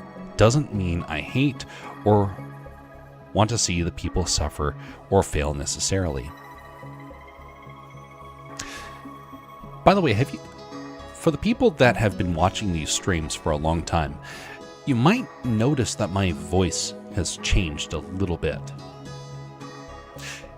What you don't realize is that my voice has changed dramatically over the last couple of years.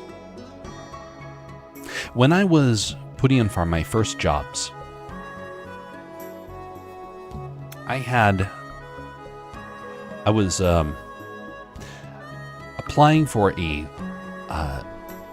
position just at a fast food restaurant, desperately trying to find any sort of work.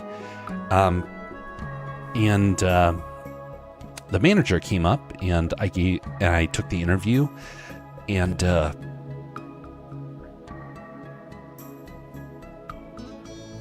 they said, "Thanks, but we're not going to be hiring." And I said, just so I know how to improve in the future, can you please tell me how I can do better? I was trying to be, a bit trying to look for some encouraging sort of ideas to build upon. The person looked back at me coldly and said, "You're too intimidating."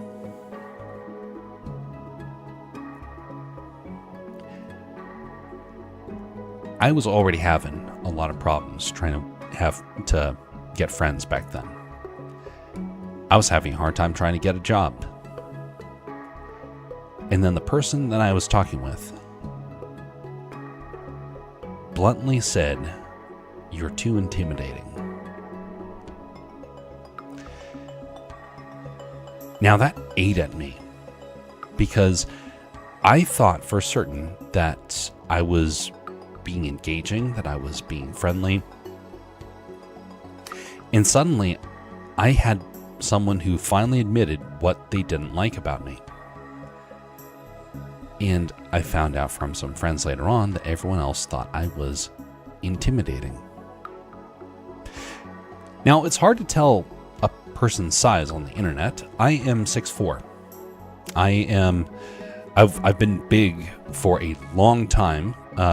Early on in life, I just got to my height of 6'3", 6'4", and everybody else just felt like dwarfs by comparison. And I also got to be very muscular. Now, I'm not going to be like Riker, if you guys know who Riker is. I'm not going to be like Riker and able to lift a car with one arm, but what I am is somebody that is still a very intimidating sort of person, because I do have a fairly intimidating presence. Add to that, when I was younger, I was having trouble trying to control my voice. My voice was a bit deeper, and I was a bit quieter, and I would come up to someone and I would be speaking very directly and trying to deal with things and staying focused, because my parents told me always look people in the eye. Well, now, doesn't that start to sound a little intimidating?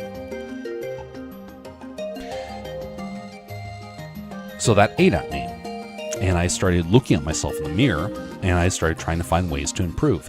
And one of the things that I found out was that I was sounding too much like I was some sort of hitman.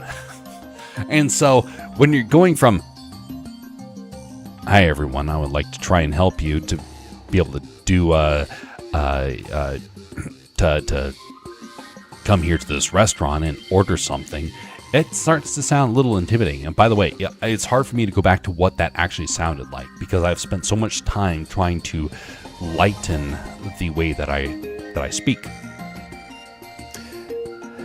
A couple years later, I was working at Disney, and I got to speak all the time.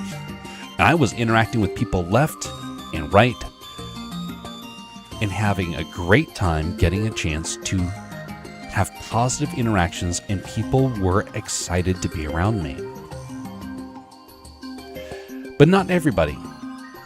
And then I started realizing that there was another problem. You can be somebody that they dislike because you're intimidating. You can also be someone that is disliked because you're authentic. And that can hurt actually just as much. And I didn't know about that until I had people starting to try and cause me immense trouble. Now, why do I mention this story? Because what I learned was that being direct and authentic was considered intimidating. But being authentic was good. But the direct part had to be softened. So my voice over time has softened in the attempt to try and bring that sense of gentleness back, because otherwise I am very unapproachable. When that happened, which took, by the way, about 5 years to do, it suddenly transformed a lot of my circles, and it became a lot easier to engage people. In some ways, though, it didn't. In some ways, it made it more difficult. And then I started realizing that some people hated people that were authentic. We all have a different personality we're trying to struggle with. And in some ways, we're not actually supposed to view ourselves as the problem. Sometimes other people need to learn how to stretch. But we have to try and stretch out to them with the opportunity for them to stretch back. For the people around me, the moment I softened my voice, suddenly they were far more interested in wanting to interact. And they started changing. They started reaching out. But you don't know what it is until you get a chance to hear about it. And then you can start trying to figure out how to soften it. You know, the people that are the best folks to be able to give you that sort of advice are friends. Which again, because of our online world, not a lot of people do that. I would love to see more folks engaging one another in positive ways on the internet. But it's probably going to take a great many more years until we officially reach that point of where we can start to see online communities forming in those positive ways. Earlier today, I got to see a Boy Scout troop that was in the area. I remember being in Boy Scouts. It was a great way to interact with folks, and I actually thought for certain when I was growing up that I would eventually be involved in the Boy Scouts. And you know what? It never happened.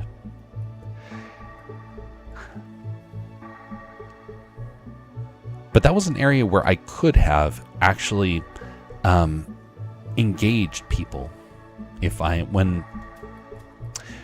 After I grew up, it was a chance to do that. But one of the differences that I didn't expect is that I don't have a kid.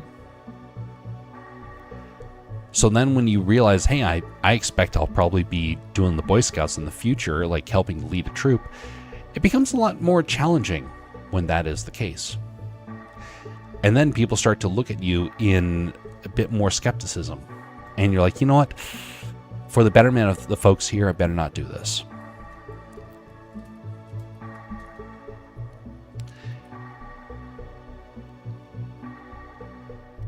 There's no manual to life. But friends help to make it easier to navigate.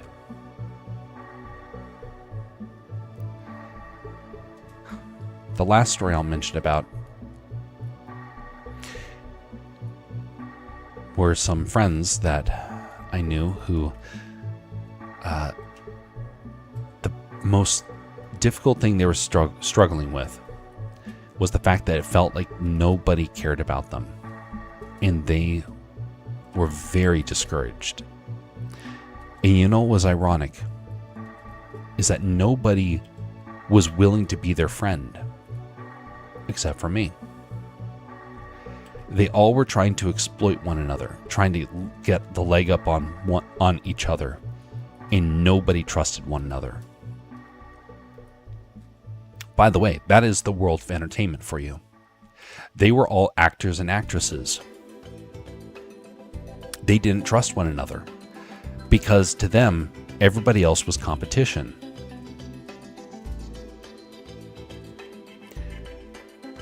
So who became their friend? Every last one of them. It was the prop guy. The prop guy who everybody would come backstage and tell him their life troubles and the struggles that they're dealing with. And there I am listening and thinking, I've become the therapist for every last one of these actors and actresses. But it was a weird position. I was not necessarily their friend. Directly, they all thought each other as being friends. Whenever they did things together, they were part of their group. It wasn't until the last year that they actually started reaching out to me. And I remember thinking, this is weird. This is very weird. Every one of you has been at each other's throats for the last couple of years. And now,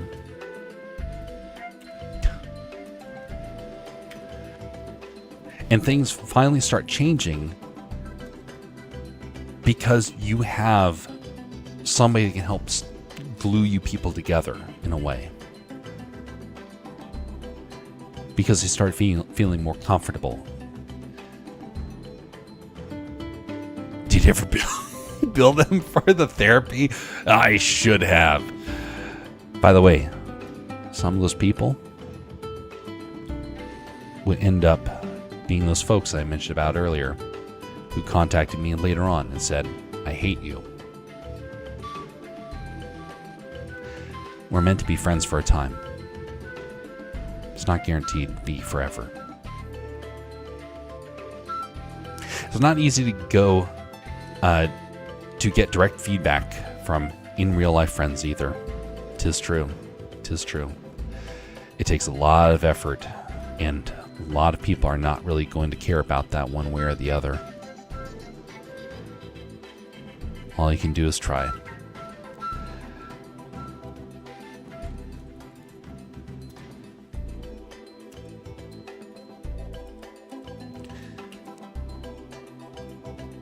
One day, I truly want to try and find a way to try and form the online friend group that I kind of have in my mind. I don't know how to do that. I have like this idea of like these friend circles that are created and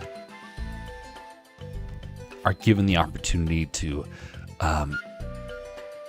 have like a destination to go to so they feel comfortable and they are able to explore and reach out to other folks, and a meetup that has a purpose of trying to get people to interact from their local communities at if at all possible.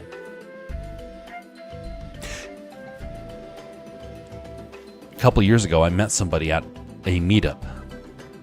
He lives down the street from me. I have yet to see that guy again. Because, for whatever reason, we didn't get a chance to get each other's communication. And then, the falling out with the YouTubers happened, and I didn't get a chance to follow up with that guy. It's a mystery. I don't know whatever happened to him. And he's just down the street from me. Maybe not anymore, but he was. He was for a long time.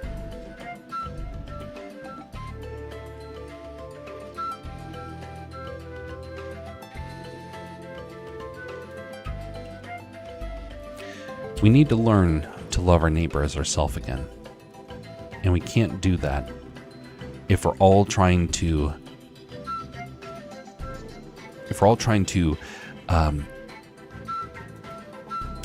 win clout. If we're all trying to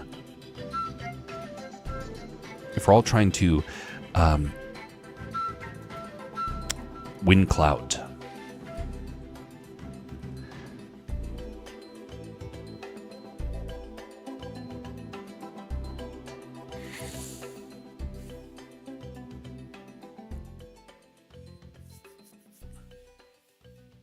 We're going to have to bring the stream here to a conclusion. Didn't get nearly as far on this project as I was hoping to, but that happens. Oh, need to duplicate that. After I finish this piece, we'll have to bring the stream to an end because it's 1:30, and I've been trying to end the streams earlier. Granted, I started later, but we are at the 2:15 marker. We will be back tomorrow. I don't know what it's going to be, but there is going to be something planned for tomorrow.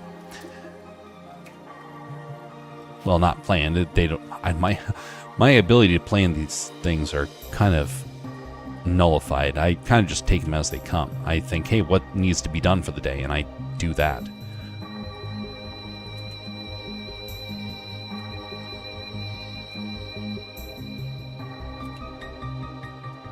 Night to everyone, says Bastion. Night to you too. Rest well, sir. Have pleasant dreams, and hopefully light doesn't come along and bonk you on the head.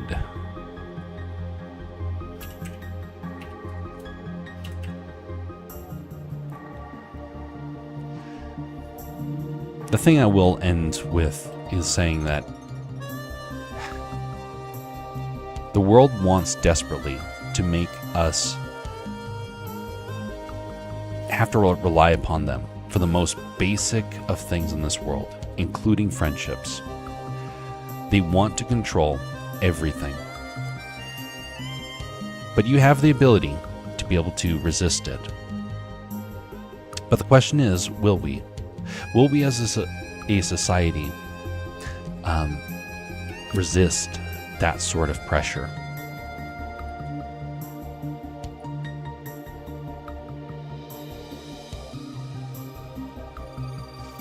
And what's more, will we as a society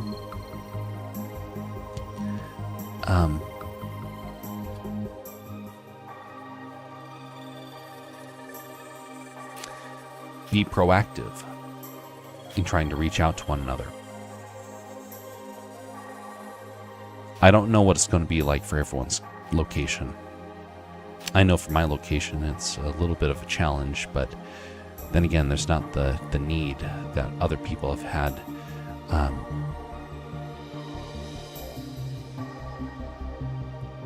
There's not the need for community in the same way because Alaska's pretty good at community. But there still are a lot of people up here that are in desperate need of it.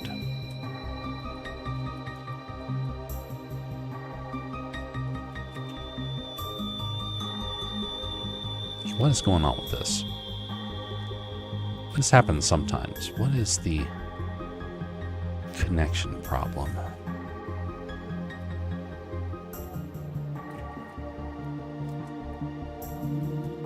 Oh, wait a minute.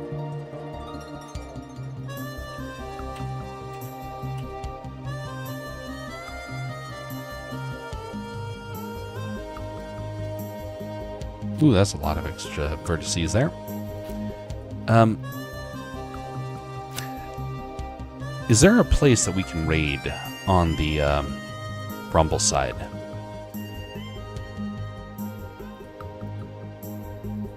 I don't think that we're going to be raiding on the Twitch side, but let me check that.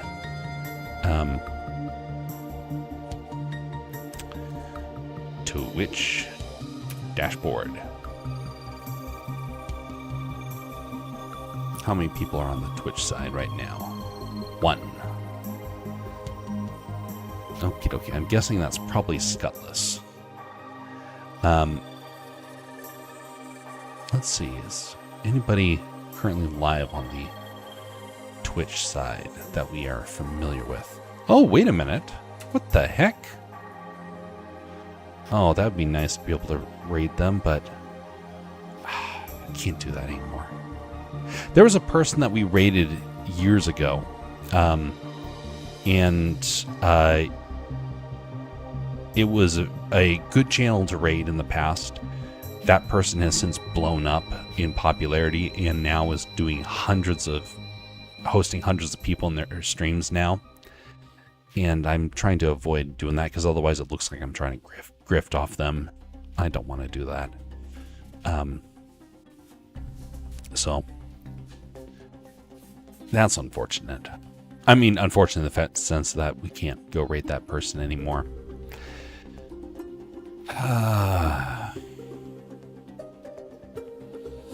That person's too big. That person's too... Wow, everyone has grown.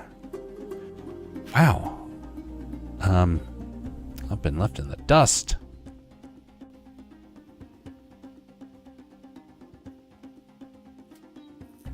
Man.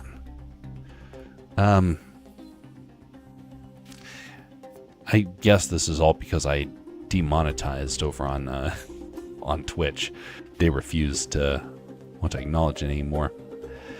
But I hate ads so much that for me, it's fine. Just makes it a little bit more challenging to try and connect with folks like it used to be.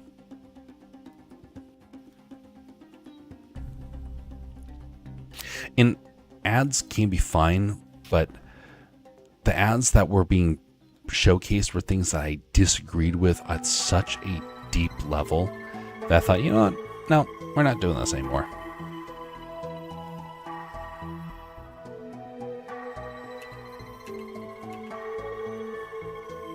You can raid me when I reach over 100 viewers. You're very kind, Bastion. I will remember that. And we'll come over and grift all day.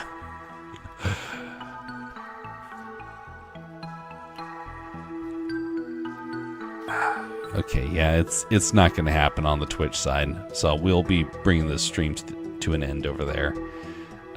There are some people, but there's no like in between groups anymore. And part of it is that they have to be speaking English, and that's another challenge. And they can't be in 18 plus, and man, there's a lot of 18 plus stuff out there. So we're just not going to do that.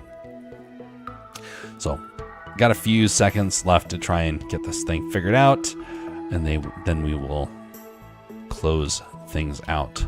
But again, if there's something on the Rumble side, I'm all ears.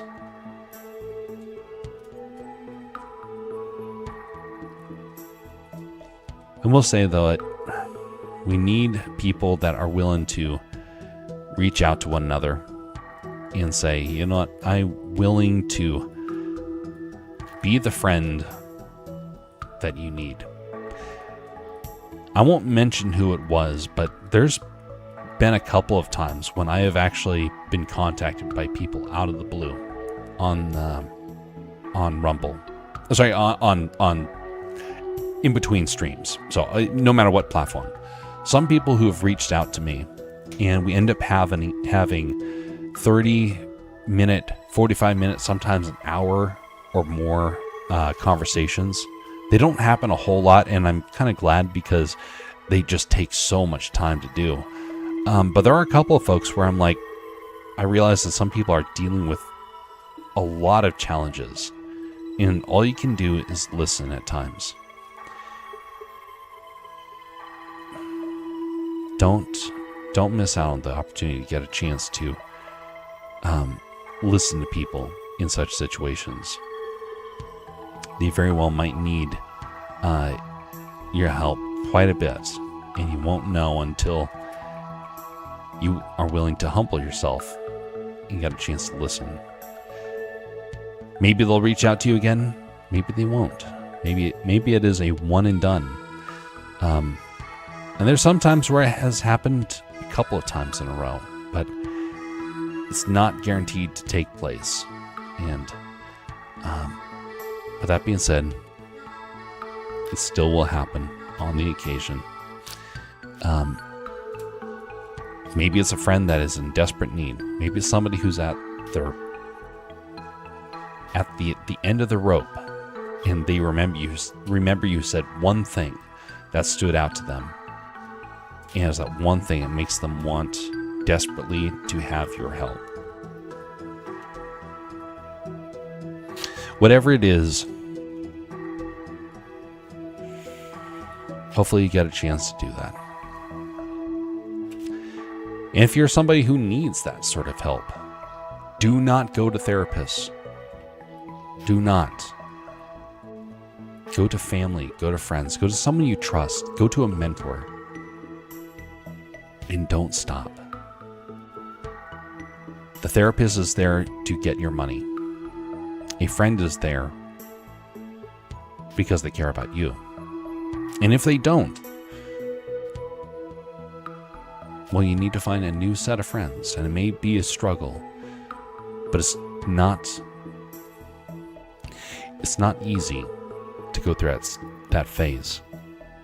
But eventually you will find something, and one of the best ways to find that is through prayer. Truly, one of the most important things I've heard throughout my life is that there are people that have to deal with a lot of very difficult struggles, and they don't know how to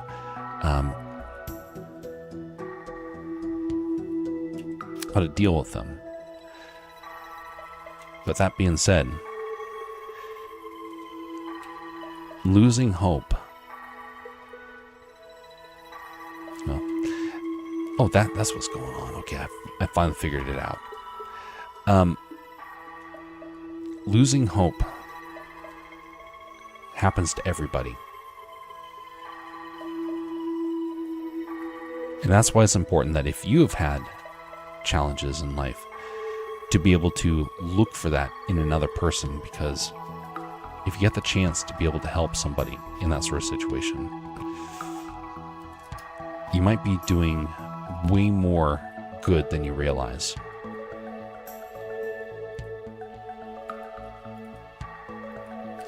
Okay, copy to selected. There we go.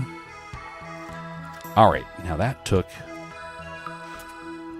way longer, but I got some extra bricks in here.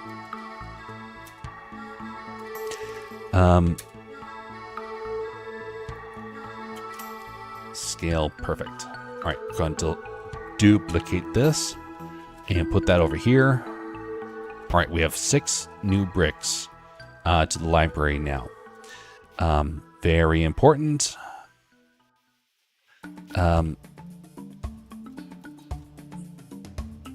We are going to bring this stream now to an end. Maybe tomorrow we will be doing some more of this. We might do something else as well. But until then, folks, have a very pleasant evening and morning, everybody.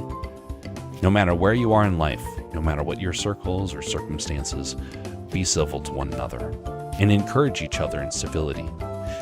It is something that we are desperately in need of, and we are missing horribly. Hopefully you get the chance to reach out to folks. Hopefully you get a chance to improve your community one day at a time. Until next time, folks, have a very pleasant evening.